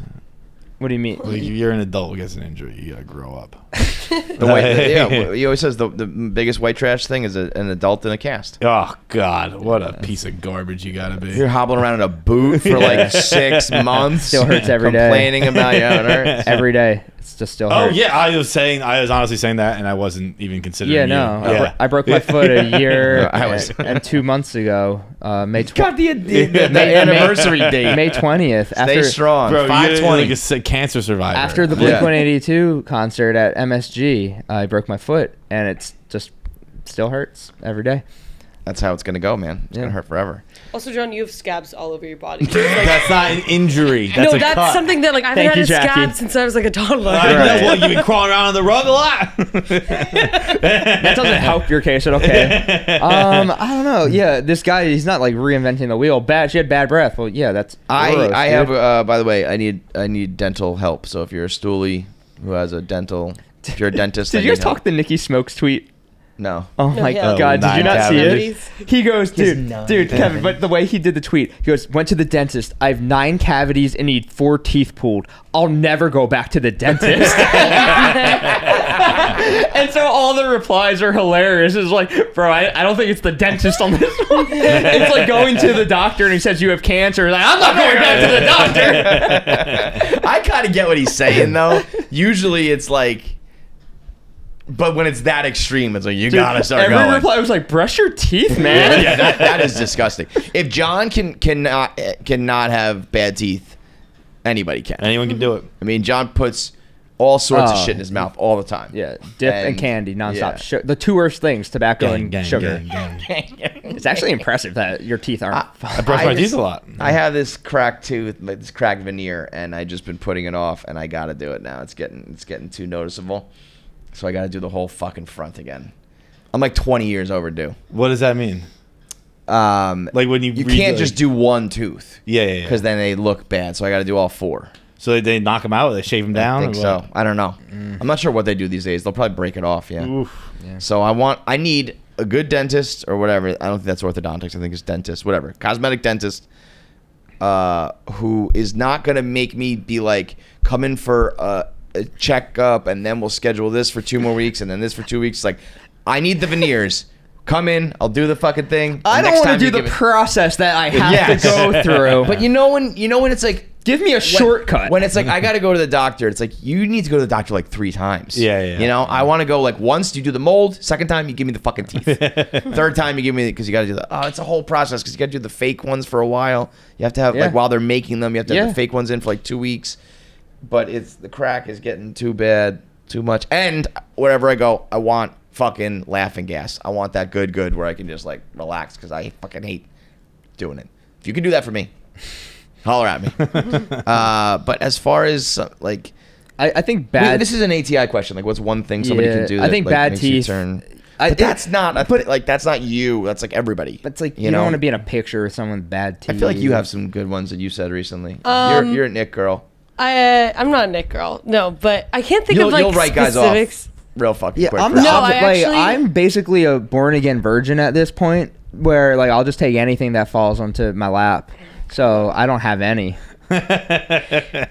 One thing that I'm like realizing is because I normally go for like. It was just funny. It was just like silent, and then Jackie just started talking. I'm just gonna I just had to get that out. Like I'm normally somebody who goes for like a nicer guy. Like I don't really like a bad boy or whatever, but I'm realizing that there's a difference between a nice guy and a guy who's like always been told he's nice. I can because see that goes to their head. They're smarmy about it, and they're like I don't know how to describe it, but like they end up being a bad guy because they think that they're like this nice guy. That's a Reddit thing. Yeah, it's like but just like r/nice guys is like a Reddit. It ends up on the front page. It's like almost incelish where they can't be the bad guy because they're everything. What's the word? Not waterboarding, gaslighting. Where it's like I can't be the bad guy because I'm the nice guy. Mm-hmm. Yeah. And then and then they're just like weird and that's 100%. But is that the same as love bombing? I've seen that one pop up a lot. No. Really love know bombing is when you're like with a girl and you're like we're gonna get married on like 2 weeks meeting. Oh, that's different. Or whatever. That's completely different. No, but like I think like So don't be nice to Had Jack. something else to say. That's No, why. no, no. Yeah, Just it's- like- just but it's like, just like don't let it become your it's just personality. Be normal. It's like Yeah. 'cause I can understand somebody being like, whoa, what? You don't want me to be nice, or you want me to be nice? It's like just be normal about it. Yeah. Don't be nice to the point that you think you like deserve a fucking cookie for it, and that you can't possibly ever be wrong. Just be a regular nice person. This also is a point that my sister was just saying, which is kind of funny. Is like big dick energy is kind of implying that somebody's ugly. Like if you're Oh, yeah, big time. saying big dick energy, it means It means that like Yeah. you don't have Why the, do you have- you don't you have the deserve that regular confidence. attractiveness. Yeah. Yeah, that's you why I never was- see like a hot guy and like, damn, he's got big dick energy. Yeah. Yeah. Fucking, Yeah, it's he's got called- hot guy it's energy. called It's like an confidence. ugly loser with confidence. Yeah. Yeah, The, he probably uh, does have a big dick. He's in shape. He's good looking. He's just confident. yeah. The probably it's a long list, but the gayest thing about me is like I'll get the ick from like you can be the hottest girl in the world. If I don't like the way you dress, not interested. Really? Yeah, I'm like, ugh, you paired that shirt with those pants. Get the funny. fuck out of here. I don't think I would ever, unless you were dressing like a hoe. Yeah, that makes sense. If you were dressing like really hoish or really like over the top. No, but it's just bricking That- fit after that fit. would It's be- like you just can't have that on your feed. Yeah. Like you can't be in a picture. But Because it's also like I gotta be seen with you. that This is what you fucking would. People think this is who I'm fucking dating. Someone with this kind of That's taste. so and because I you know don't everybody's think I sending would that think about picture that. behind your back, like about like how hideous the fit is. Just, I mean, You gotta match my freaking clothes. I mean, yeah, that makes. I don't dress, but like I feel that way. My match thing my is, freak. Dress seasonally appropriate. like I just think like people see like gross teeth, and it's like you can get those fixed. That means they're going out of their way not to get them fixed, and it's like okay with it being gross. Yeah, yeah, That's yeah. what I found. That's gross too. Like you can have bad genetics for teeth, sure, but like it's But you can't very easy to fix. What? Bad genetics. Bad genetics. Bad genetics. Yeah. Okay. I thought it was like a. I don't think I would think about a girl's clothes much. I don't care about a girl's job. I don't care about how much money they make, and I don't think I really care what they wear as long as it's relatively normal. I would not penalize you if you were just like, I don't know, like I don't like your style. I could date a girl who I don't like their style. Oh. Yeah. I couldn't date a girl agree. who I don't like anything. Like if it's almost like the nails thing where it's like, well, that's gonna come up again. In a few months. So you have to like every single thing about a person before you date them. I think so. Yeah. Right. Like that's pretty. I know, but it's not. I mean, it's not realistic that you would like every single thing about a person. No. Okay, how about this? How about this? How about But this? How about lucky this? for me, I like wait. being alone. Right. You have to pick. You are dating a girl whose style is terrible, or their TV taste is terrible. Oh wow. Like to me, I don't really, really hard. No, like you. TV in a it has landslide to- for me. It has to be, yeah. Like we gotta. I truly, Like- genuinely believe TV compatibility is one of the foundations of modern dating. You can joke about her bad fashion with your friends, be like, yeah, I don't know what the fuck she's wearing that picnic table for. But if you were stuck with Right. her If in I- the if- house every day, Oh, watching not even that. If my friends were like, did you see like what Kevin's girlfriend's wearing today? I'd be like, yeah, that was fucking crazy. Yeah. But if they were like, your girlfriend likes a blah blah blah, and you guys have to watch that show at night, But like everyone's girlfriend does like that show. yeah. Also, you've been Right, doing like a your lot of girlfriend Love likes Island on Below Deck. Instagram. Like, yeah, so- like, your girl. No, but I'm saying like those are. I don't think those are bad shows. I think those are like you can like funny trashy reality shows. If you have like. If you, But those for me, those are That, those that would be shows. bad for me. Yeah. That's what I got was it, got saying. it. Yeah. Are you yeah. more talking about like she dresses like a slob or like she's trying to get a fit off? Trying to get a Ooh. fit off and failing. That's so much worse, yeah. Yeah, that's why. Like, I if you were just kind of casual, a little bit like not lazy, so you look like a slob, but just like 'Cause you- I don't know. But also, if you're slobbish all the time, I'd hate that too. Yeah. Like- I was But more if, thinking, if a girl You was got a just high bar for somebody who like is a man baby. Like, no, that's not no. preach, that's sister, say it, say it. But like, if you're just saying like she this can't be man- a slob, but like Right, you're, so you're look sitting at in your front of bed sheets. the fridge naked, like eating food. I do that. Oh, she did shit alone for sure. But like, Okay, if every day you're just wearing sweatpants, I'm like, well, let's dress up a bit today, babe. Come on. But if a girl wears just like regular shit, what is regular that? shit, I'm probably fine with. Yeah, it's more like I'm thinking people who are like, check out my outfit. I'm like, Jesus, And it's like it that's sucks. terrible. Yeah. I think that's like if you don't ask for that though, and you just wear like I wear like regular jeans and like a top that's like in style. Yeah, no, I would never care. You about would, okay. You would rather your girlfriend be Trent and wear khakis and a black shirt every day than try to dress fashionably and look terrible. I don't think you would. No. You wouldn't. You would rather her look terrible every day than look plain every day. No, I guess I'd rather plain. That's what I was thinking. Yeah, I guess. Okay. The other extreme is like terrible, but I don't think you would like a girl who just like wears the same thing every day. Yeah, I just like girls who have similar interests to me. Yeah. One of those weird guys. All right, I think that's it. Anybody got anything else? I don't like that you're betting against me, against Dave. I mean, I've learned my lesson like 1,000 times, bro. It's fair. Another hater, another op. Another op. I mean, I'll put another plate on the bench. I hope I'm wrong, as always, but I also don't know. I mean, I wish I knew a little bit more about Dave's poker, like if he has like any. I think the fact that we don't know means a lot. Yeah, it's just he thinks he can mentally win at poker, but he might be able to. No, he can't. He's not Matilda. I think Dave can mentally break you down for sure. Maybe not like in poker, but like he will start talking about like how you don't have equity and like sure, how you have the persona of an ant and all these things. You will get off tilt. But once you've seen the same pitch for 10 straight years right down the middle, you kind of know how to hit it. So what happens when we sit down and he has a new pitch and he says something that you've never heard his before? New one is what happens if he has the same pitch, which definitely bothers you? Yeah. No, it does not bother me anymore. Does not. Did you text me about it the other day? I said Dave's a bad person. That was so like, did you text me about it yesterday? I said he's a bad guy. Yeah, I mean, clearly bothers you. And I also think that he will get like meaner. And also, you've been saying that to him a lot, like, "Oh, you're throwing the same pitch." That he might be like, "Okay, you think he's in the I'm gonna say some shit." Ones? Yeah, like I'm gonna say some shit that I've been holding back on. The that, two seam? Yeah, like you might, you're gonna get a ghost ball. You're gonna be like, so, "Oh, I didn't know you thought that about me, Dave." You know, but also like, who knows what he actually thinks? Like, doesn't matter whatever he says to you, and next thing you know, you're gonna be like, making bad decisions. I do hope we play. It would be. It would be streamed. You'll see the cards, all that stuff. That'd be cool. Yeah, I hope we do it. So we'll see. All right. Are we still recording by any chance? Yep. I just have a hypothetical that just hit my head. I guess this is more for Jackie. If your name was Casey and you met your dream guy and his last name was Anthony, what would you do? And he was like, "I really want you to take my name.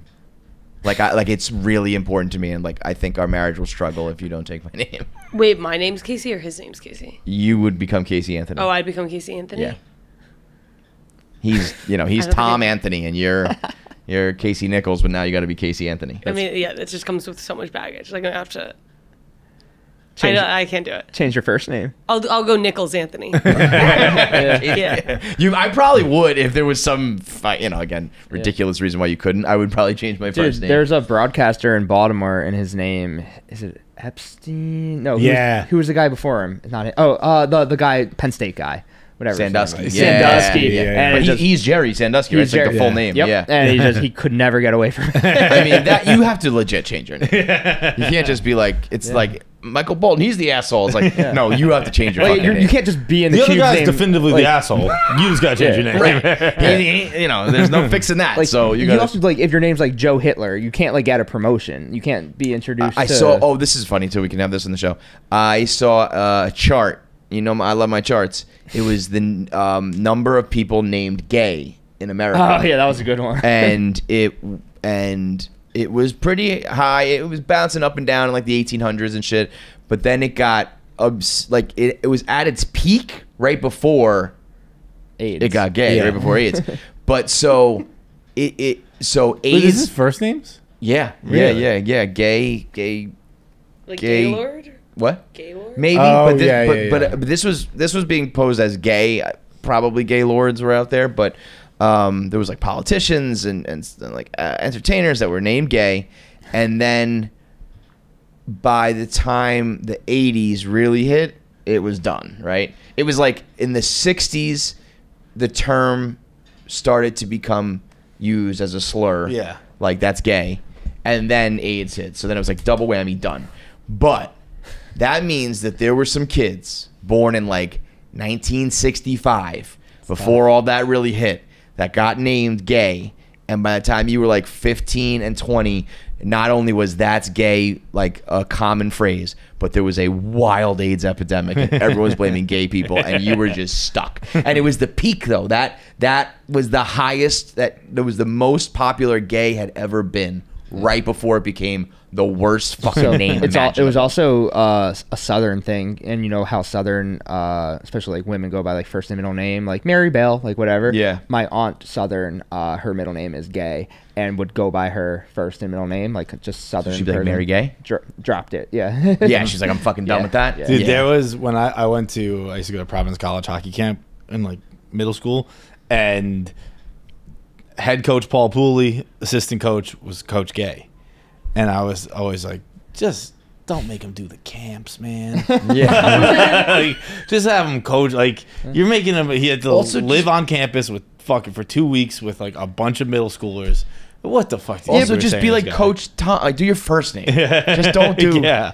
His last name, right? He was Gay? also, I'm sure it's, you know, obviously everything affects everything, but like he was the stern coach. Oh my God. But behind his back, everyone's like, fucking Coach Gay's being pretty gay today. But we killed Gay, and we killed calling people Dick. I think we should bring back. Well, I was just calling going to say people- that. No, that. Dick Nixon was our president. Gay at least made, not sense, but it was like, it had a different meaning. And at some point, it was a name like, calling your cock your dick has been around for a long time, I think. The fact that there were people out there, and I'm always so confused with dick, because it's like, when did they start calling them dick? Because when you see like, this is Dick Tracy or Dick Nixon or whatever, they're adults.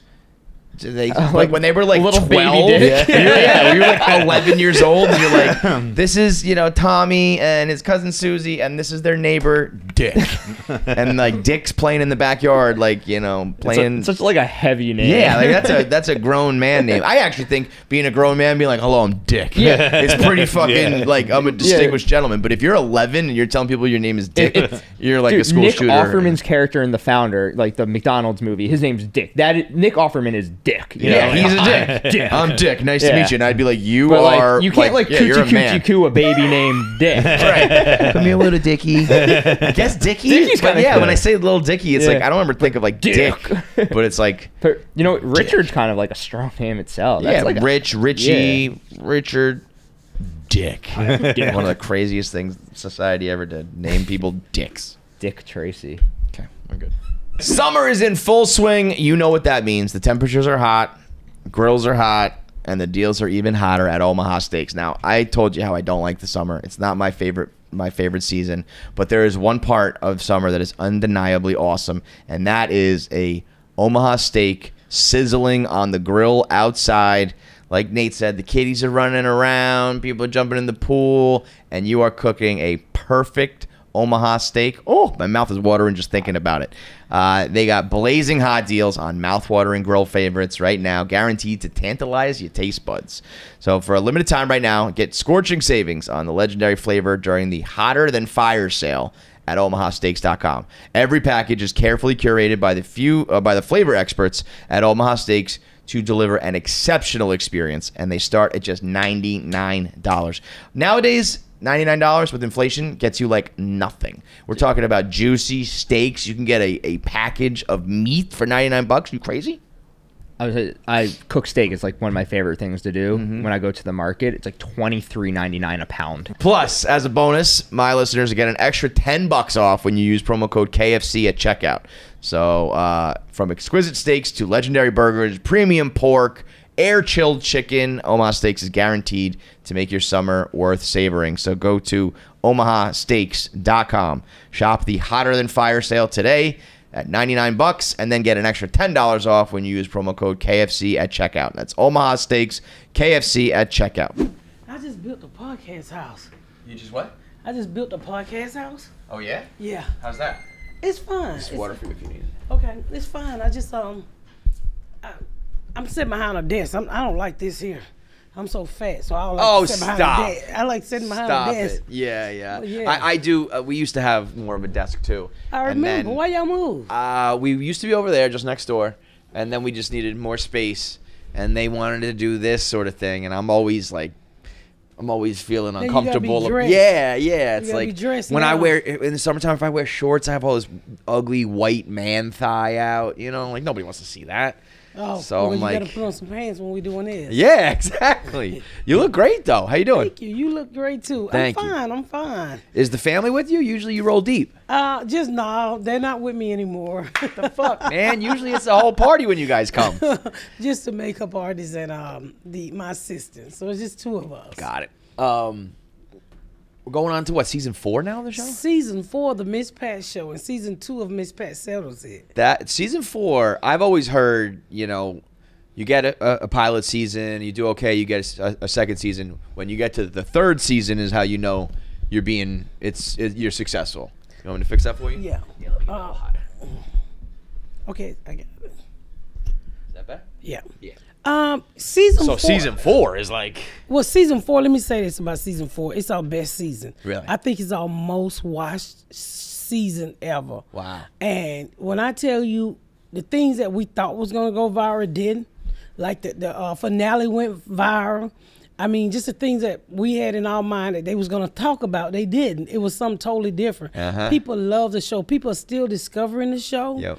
So, you know, I'm just happy to still be around at season 4. That's a big one. I mean, I really do think, like, most shows don't make it to 3, let alone 4. And then if you make it to 4, it's like, you know, the sky's the limit. So that's, and to be feeling like it's your best, you know, your best work. Because I feel like sometimes your first season is like the best work. Yeah, it's all you've been working on forever, and you had all these ideas, and now you got to keep it moving. So the 4th being your best is something. Well, you know, somebody just asked that question too. Do I feel like we're running out of material? Which I don't think so, because it's based off of my life and just the daily things that I go through. And then, you know, you got grown people in the room who write, so you add some of those things in there too. And that's why I always tell people it's over 90% of that show is based off of my life. Right. Now, I was gonna say you got stories for days. I do have stories for days, but I can't tell you how much of the 5th season is gonna be based off of my life. But hey, it's always that we always gonna take some part of my life to throw into the show, and and that's what people love about it. Has there been anything from your life that you wanted to put in the show that people were like, we can't do that? No. They green light for everything. everything? They wanted to put in the show, and I was like, no, not right now. Okay, so the opposite. So there's stuff that they want that you're saying no to. Yes. I mean, in the first season, it was with my mom's boyfriend who touched me and my sister. I didn't want to do that in the first season, so we did it later. Okay. But it's just stuff like that, you know. Right. And when I do say no, a lot of time the co-creator talked me into yes. Mm-hmm. You got to be careful with that, though. You know what I mean? Because other people are always going to just want the show to be as good or compelling as it can be. So they're always going to push you to say yes. Well, you know when you probably know best. This show is such a healing method for me, because all the stuff that happened to me in my life that a lot of people, that's bad, I've closed the door on it. So when I got the Miss Pat show, I'm able to open the door and really start to talk about things that I went through and heal at the same time. And it also allowed people who watching the show to heal also. Yeah. I mean, I say when we do our podcast, usually my pink co-host is not here today, but we almost treat the podcast like therapy. It's like we say all of our shit and get it out. So I can imagine it's similar when you're acting it out and going through it. And you have to. You really have to. When you hold stuff in, it turns into all kind of crazy stuff. Listen, I'm a Irish Catholic guy. I know how that goes. You just push it down until you just erupt, you know? Oh, you Irish Catholic? Yep. So you know what I'm talking about. Yeah, because we don't talk about shit. Our family does, you know. We don't do feelings. We don't do talks. You just put your head down, do your work, keep your family up, and keep it moving. What's that? Did you go to a Catholic church? Did you have priest problems? No, nothing like that. Okay, but very lucky, because almost the whole rest of the goddamn world did. But no, we were not that. You know, we went to church. You know, when my grandma was still alive, we went pretty frequently, and then when she passed away, it was like, you know, Christmas and Easter were not that hardcore. But okay, so the priest missed out on you. Thank God. And so you also got the Miss Patch, the court show. The court show, yes, which I feel like you are perfect for. Thank you. I feel like you what you say goes. You know what I mean? So I feel like if I was involved in some sort of dispute, I would be okay with you, whatever decision you give. You know what? It is such a fun show, and then I wanted it to be different from other court shows, so we brought in the jury, which is friends and family of mine, and it's just I just wanted to make it funny because sometimes even court, you know, Judge Judy, she's funny, but it's so serious, and it can be so boring. So I just said, hey, let's put a spin on this thing, and let's do something different. And I didn't know if it was gonna work, but people love that damn court show. Can I give you some of the disputes that we've had here at Barstool, and you can be the judge? Okay. Okay. One employee here, he goes by a fake name because he doesn't want his real name out there. Okay. And another employee, on purpose, kept using his real name every time he was on camera. So the guy who uses the fake name took a can of seltzer, like a full can, and he threw it at his head. And missed him, but it went like, boom, right past his head. Basically like attempted murder because he threw it so hard and it was so heavy. What would be your decision on that one?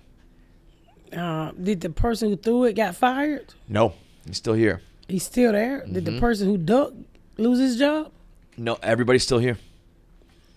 Well, where the dispute at? So you would have fired him? I mean, you should have fired him. He told him not to use his name, but I probably would. I mean, if they was in front of me and he asked him not to use his real name, I probably would have sided with him. He told you not to use his real name. Rico's gonna love this. And he should have hit you with the damn can. Right. But you wanted to be hard-headed and kept saying, I'm going to use your real name. So maybe if I hit you in the head with this can, you'll remember my fake name. I'm just saying. Another situation. One employee doesn't like another employee. Always. He goes behind this guy's back, DMs his fiance, and says, your soon-to-be husband has been sleeping around. Not true at all. What punishment would you give that employee? Life. Life in prison. Yes. Did he get his ass whipped? Nope. He the other guy. Well, what would you do if I told you that the guy who threw the can is the same guy who sent the DMs? Oh, he a bitch. Is that Francis? No. Francis knows better than that. This is his name is Rico. He apologized, and the guy whose wife he told, he was okay with it. He was like, I don't want to see anybody get fired. So like, all right, fuck this guy. I don't like him. So is it just these? Because white boys, y'all do crazy shit like that. Yeah, we do. You can't do the black. Y'all pull on each other penises, kiss each other in the mouth, and it's all a joke. Let me ask you a question. Why black people do not fuck with gay jokes at all? Huh? Not straight men. No. Why not? I guess it's just the way we was raised. I don't know why. Yeah, not. like me and John y'all are always probably doing suck each other dick and then go home to your wife all the time. We joke about like y'all put y'all dicks in each other's hands. Yeah, well, I don't go that far, but a lot of white boys do. But we'll talk about like which celebrities we think are good looking, and we'll talk about guys and all that. And anytime I have a black person on the show, what's the word? Masculinity. Yeah, that word right there is that. Black men don't play. They go strictly by that. But wouldn't it be? Isn't it more masculine to be able to talk about that shit and be like, I'm just joking, I'm not actually gay? I think it's just because of the way black men are raised. Yeah. And it took the black community a lot to accept gay people. Right. Thank God everybody's out in the world now, but back in the day, you couldn't be no sis. You couldn't be no whatever. No, you would get called all of that shit. Yeah. Where white parents would act like they probably just didn't see it. Right. Well, all I see is straight, so he's straight. No, your mama will call it out from day one. Mm-hmm. So I think it's just the way we was raised. But black men don't play that shit, y'all. White boys, y'all go to sleep, y'all put your penis on each other's head. You would get hurt doing shit like that in the black community. Yeah, I don't know why we do that shit. It is weird. We don't know why y'all do it either. Yeah. What as a black race, we trying to still understand why y'all kiss y'all pets, why y'all let them eat off the same spoon when you just saw that dog give itself head. We don't understand that kind of shit. What would you say is the weirdest thing white people do, except for the things we just mentioned? What's the stuff that makes black people like just scratch their head like, what the fuck is wrong with them the most? White people? Yeah. Because the dogs and the gay stuff is for sure up there. I know that one. You know, like I could have guessed that one. But what's another one? Openly support Trump. There's some black people who support Trump though. I don't know why, but there are some. They ain't real. Them niggas just started voting. They don't know shit about politics. Oh, okay. So one employee plans an event. Okay. He called it the Beer Olympics. Like we play beer pong and all these different games. He invited a bunch of celebrities, a bunch of football players, high profile names. He's doing it in Las Vegas. All of a sudden, a bunch of these high profile names bail.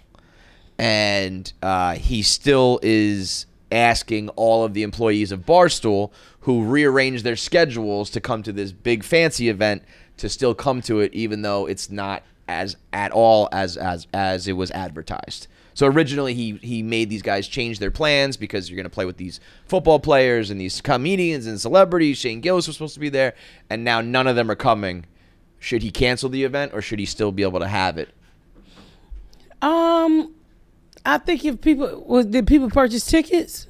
I do believe people, yes, they were supposed to fly to Vegas, so I think they bought tickets. So I think he should still have it, and the good part about it is in Vegas, so he should be able to get a lookalike. So if you said Michael Jordan was going to be there, go get you a Michael Jordan lookalike. Just tell him not to talk. If they say Shane Gillis is going to be there, it's easy to find a big white boy like Shane Gillis.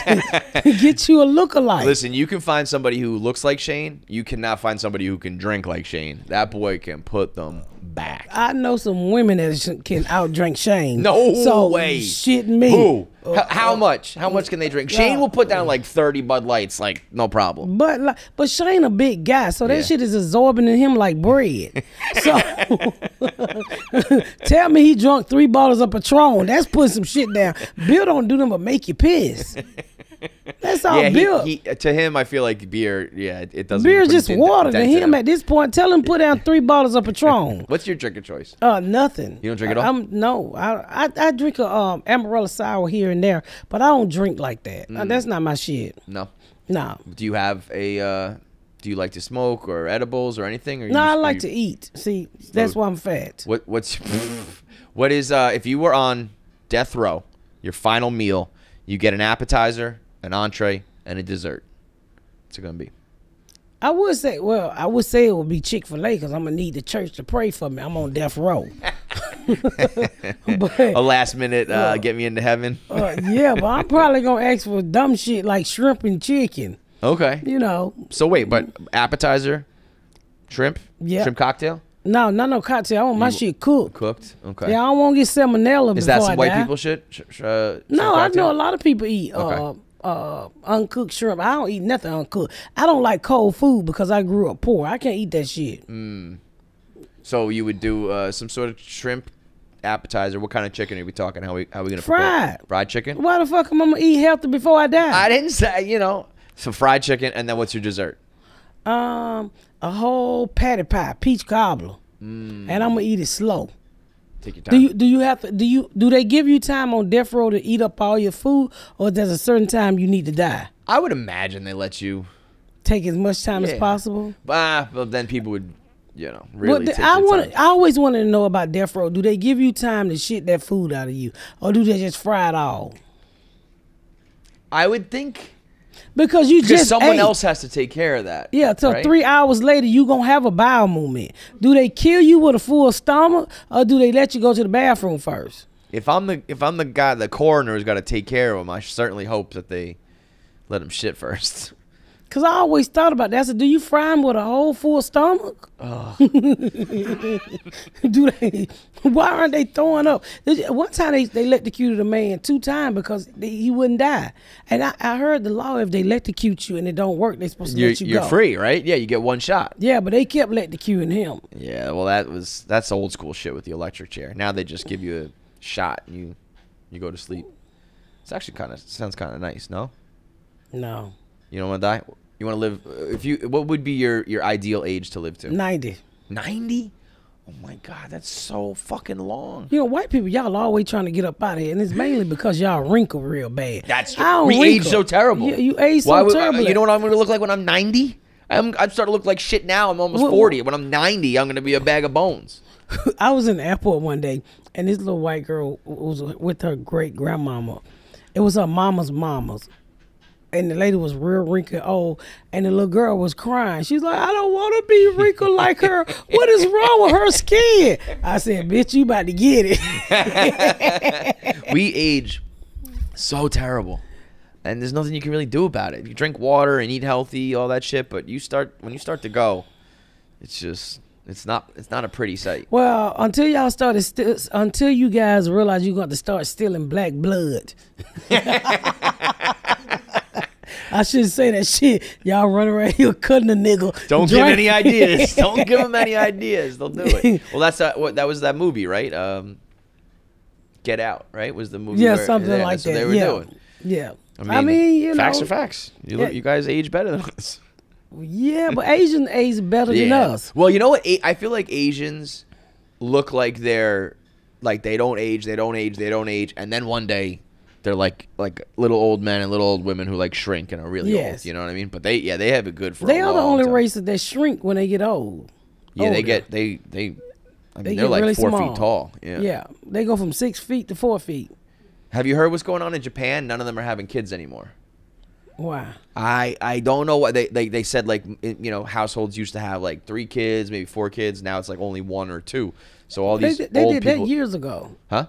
They did that years ago. Yeah. So now they're about to that generation's about to die, and there's no like younger generation coming up. So they're about to just like kind of waste away. So wait a minute. So they said that when these older Japanese people die, there's so few kids that were had that like 30% of their population is just gonna. Well, them kids need to start fucking. Right? Like, get it in. Your country's gonna disappear. They ain't going nowhere. We won't be able to get wigs and nice things if they go anywhere. They do have that nice shit. I'm gonna tell you something. They got, what the fuck do you mean? They got another generation. They're making Louis Vuitton bags. They're making Jordans. So what the hell are y'all talking? They ain't going nowhere. They make the nice shit. As long as those shit, ain't no old people making that shit. They watching over the kids who making that shit. That's true. They ain't going nowhere. Are you still touring and doing stand up, or is it mostly acting? I'm just launching. Well, my new tour starts. The tickets go on sale tomorrow. God damn, it's busy. It's called Miss Pat. You can go to misspatcomedy.com to get tickets, but it's called Hot and Flashy. Hot and Flashy. Yes. I like that. So that's the name of my new tour. That's clever. That's good. I'm coming to quite a few cities, so make sure y'all go out and get your tickets. It's gonna be it's a new hour. Wow. So you got the show, you're judging and on tour? I have 2 TV shows, and I'm on tour, and I'm working on some other things. And you're going like all around the country? I'm going all around the country. I leave New York, and I'm headed to North Carolina. Wow. Greensboro, North Carolina. One of the things I'm most I guess impressed of with whenever the comics come through is the amount of travel that you guys will still do once you've made it, once you're secure financially. You're still going, you know, it's not just like you go to New York, Chicago, Miami, LA. It's like you're going to little cities, you're going to every state. Yeah, I just left Greenville. And crazy. Let me tell you why. Because as a comedian, they can give you all these TV shows. They can give you all of this other stuff. But your stand-up is what you own. Mm-hmm. They can cut the lights off on Miss Pat Settles and Miss Pat show anytime they want to. But they can't cut my comedy tour lights out. Right. That's my show. Right. You know, along with having my podcast, The Pat Down. So I make sure I keep in place what got me here. So I try to stay fresh and up on my comedy, because this is all I got. Right. You know, the minute you stop doing that. Yeah, you ain't got shit. Yeah. And you can tell, as a fan, you can tell which people keep their comedy fresh and they're with it and they know what's going on, and you can tell the people who are just like collecting a bag, you know, go off and do whatever else. But it's a long life. You're gonna live till 90. You still gotta work. Live to 90. I want to be here to 90. I can't wait to see cars flying. When do you think cars are gonna fly? Probably in about 15 years. You think? Yeah. I mean, look at that ugly shit. That Tesla, that truck. Everybody. That truck. The hell you want to ride? I will feel like I'm in a blender. That car is to me is so small, and I'm a big The woman. windows look like yes, so tiny. I mean, just think if somebody a truck could roll over that bitch. How you gonna get me out of it? Yeah, I'm with you. So, I feel like before we got to get to flying cars, we got to do the self-driving cars. Well, they got them. I know. They're parallel do you trust parking. those? Hell no. Yeah, I could never. I don't think I could ever get in a car and just not be behind the wheel and trust that it'll be okay. Those cars have already had wrecks. That's just like that. You ever see those things that deliver foods? Yeah. I think that is the dumbest Those little, shit. like, robot I saw things? one stuck in the street the other day, Yeah. and I'm saying it was a Chick-fil-A one too. I said, Did you take it? Don't tell me God is always on time. Bitch just stuck in the street. Everybody blowing at it, and it got confused, and it just sat there. Yeah. So I'm saying, first of all, Chick-fil-A is really good, but they fries are shit. Mm-hmm. So my fries stuck in this little motherfucking microwave in the middle of the street in California. Yeah. So by the time you get your food, it ain't gonna be worth shit. Yeah. I don't even do DoorDash. I don't do none of that. I go get my own food. Yeah, it's gotta be fresh. Because people show up and they shoes dirty, they clothes dirty, they got their babies in the car, they dogs in the car. No, I'm not eating that shit. That's some white people shit again, right? No, Like, that's I'll some eat it. nasty people shit. I know, but like if it came to I don't even think about that. Yeah, what? Comes to Well, the door and I I just eat don't it. let you DoorDash my shit. Not even my panty line. I'm going to get my own shit. You probably spit in the seat of them. I don't know. You're I wild, Miss Pat. it's just the shit I think about. Yeah, So, your brain goes to the craziest places. that's how you keep from getting kidnapped. Oh, is that a concern of yours, getting kidnapped? No, I'm big. Who gonna pick me up? Then why are you worried about getting kidnapped? Because you don't know what. It's some crazy motherfucker might think he can pick me up and run off with me. You know, I got fans now. Yeah, do you have any like stalkers or anything like that? Stalkers? Yeah. For what? You know, crazy fans who are like obsessed with you I because would you're so ask them, what the successful. fuck is on your mind? Well, listen, it's because people get obsessed with like your comedy and your success, and they want to be you and all that shit. Nobody want to be this fat. You're crazy. You looking great. Yeah, I am looking great, but I don't have no stalkers. I be like, look, go. You want to go? Look, go. If you gonna stalk somebody, at least get something out of it. I ain't gonna give you no pussy. I got on a spank. Me and you together can't pull this bitch down. So you stalking the wrong fucking person. These ain't the titties that you want to suck. Cause my areola got hair on them. So, you know, I'm going to just tell them, you wasting your time. Take your energy and stalk something that's fuckable. I'm not. Fuck around and get peed on. No, I don't stalk her. Fuck around and get peed on. If you were younger and single, would you be on dating apps? Would you do that shit? Dating apps? Yeah. No. For what? I don't know. To get a boyfriend, to get laid? I don't know. I mean, you know, I don't know. I think it's crazy. You know, back in the day when you wanted a man, you went to the club or you went to the church. Right. You went to church or to the club. So I guess that would be a dating app. I don't know. I got some girlfriends that's on dating apps, but I mean, everybody needs somebody. And that's why they made dildos. Dildos. How you pronounce them? Dildos. Dildos, yeah. So, you know, I'd rather be dealing with a dildo. All these dicks out here about dirty now. Maybe you should have a Miss Pat line of dildos. I don't even like dildo. They so unchristianified. They what? They unchristianified. Unchristianified. Because think about this, and this is why I don't use a dildo, because they say everything you do in your life, God is gonna flash it back to you, right?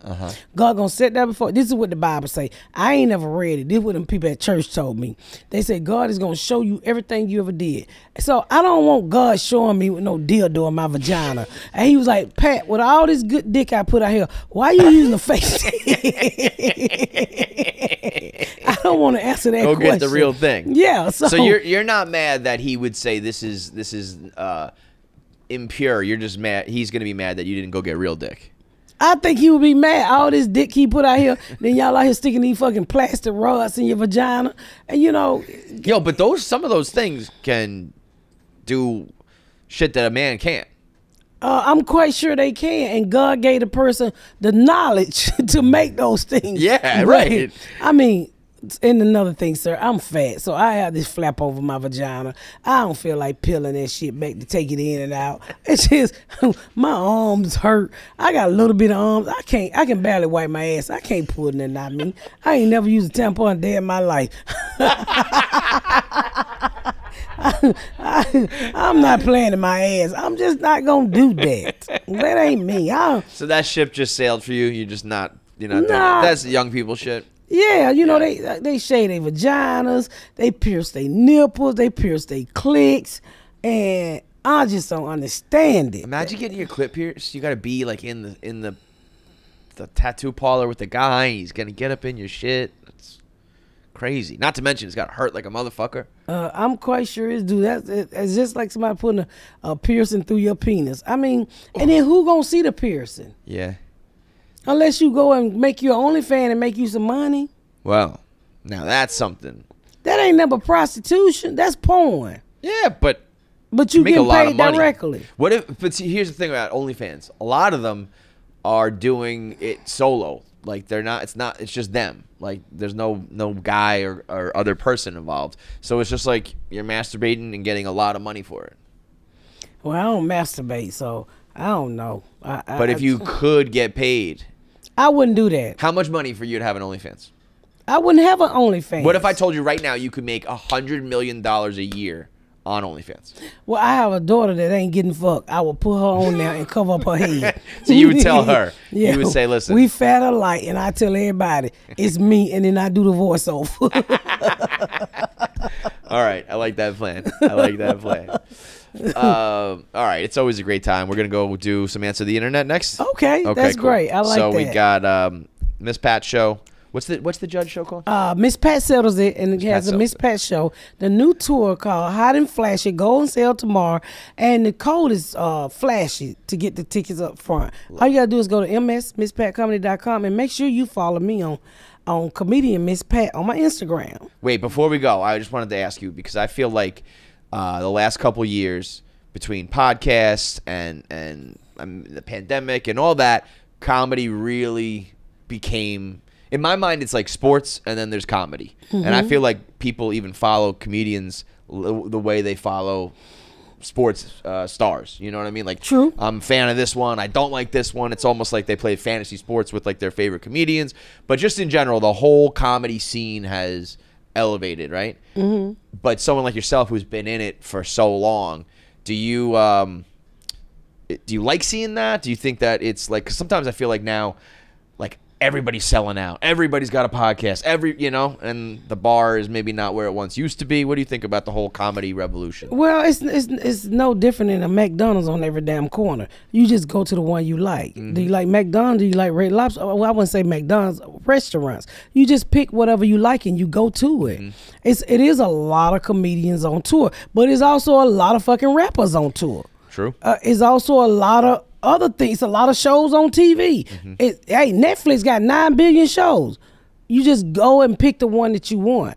And I hope my tour is routed where when I go through there, it's been a minute since they seen comedy, so they excited to see me. Mm-hmm. Or I'm just different enough that they excited to see me. Mm-hmm. So, it's a lot of everything. I don't think you need to worry about it. I feel like you're very unique. I mean, I'm not. It's a million white boys. That's what's different. That's the thing. Yeah, right? that's what you didn't want to say. It's 100 white boys, but it's also some out here that sucks, and then you have some that's really fucking funny. Yeah. So people pick the ones that they want. Joe Rogan sell out arenas. Yep. Bert Kreischer sell out arenas. Tom Segura sell out arenas. Then you get somebody like another comedian, they might sell out theaters. So you just pick the ones that you want. Do you ever see somebody who you think doesn't deserve it, or like I'm never gonna say what a person don't deserve, because you don't know what their fucking hustle is. Right. I mean, you can sit there and say, "Oh, that person ain't that funny to me." I don't even say that. I mind my goddamn business. If that person figured out a way for y'all to buy all those tickets, then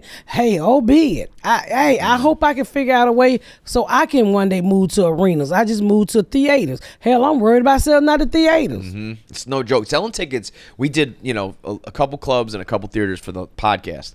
And it is such a fucking grind to sell tickets. Yes, it's a grind. You gotta hammer these people every day with the tickets and the link and the promo. It sucks. Because people got so much shit to do. Yep. And everything's in the palm of their hand, which is their phone. I know. So you have to constantly keep telling them, hey, go buy tickets, go buy tickets, go buy tickets. And I have fans that's more like last minute. Mm-hmm. And then when all the tickets gone, well, why you didn't well, bitch, you waited till the last minute. I've been telling you for 6 months. Yeah. Yeah. And my audience is so diverse where you have a certain the income brackets is all over the place.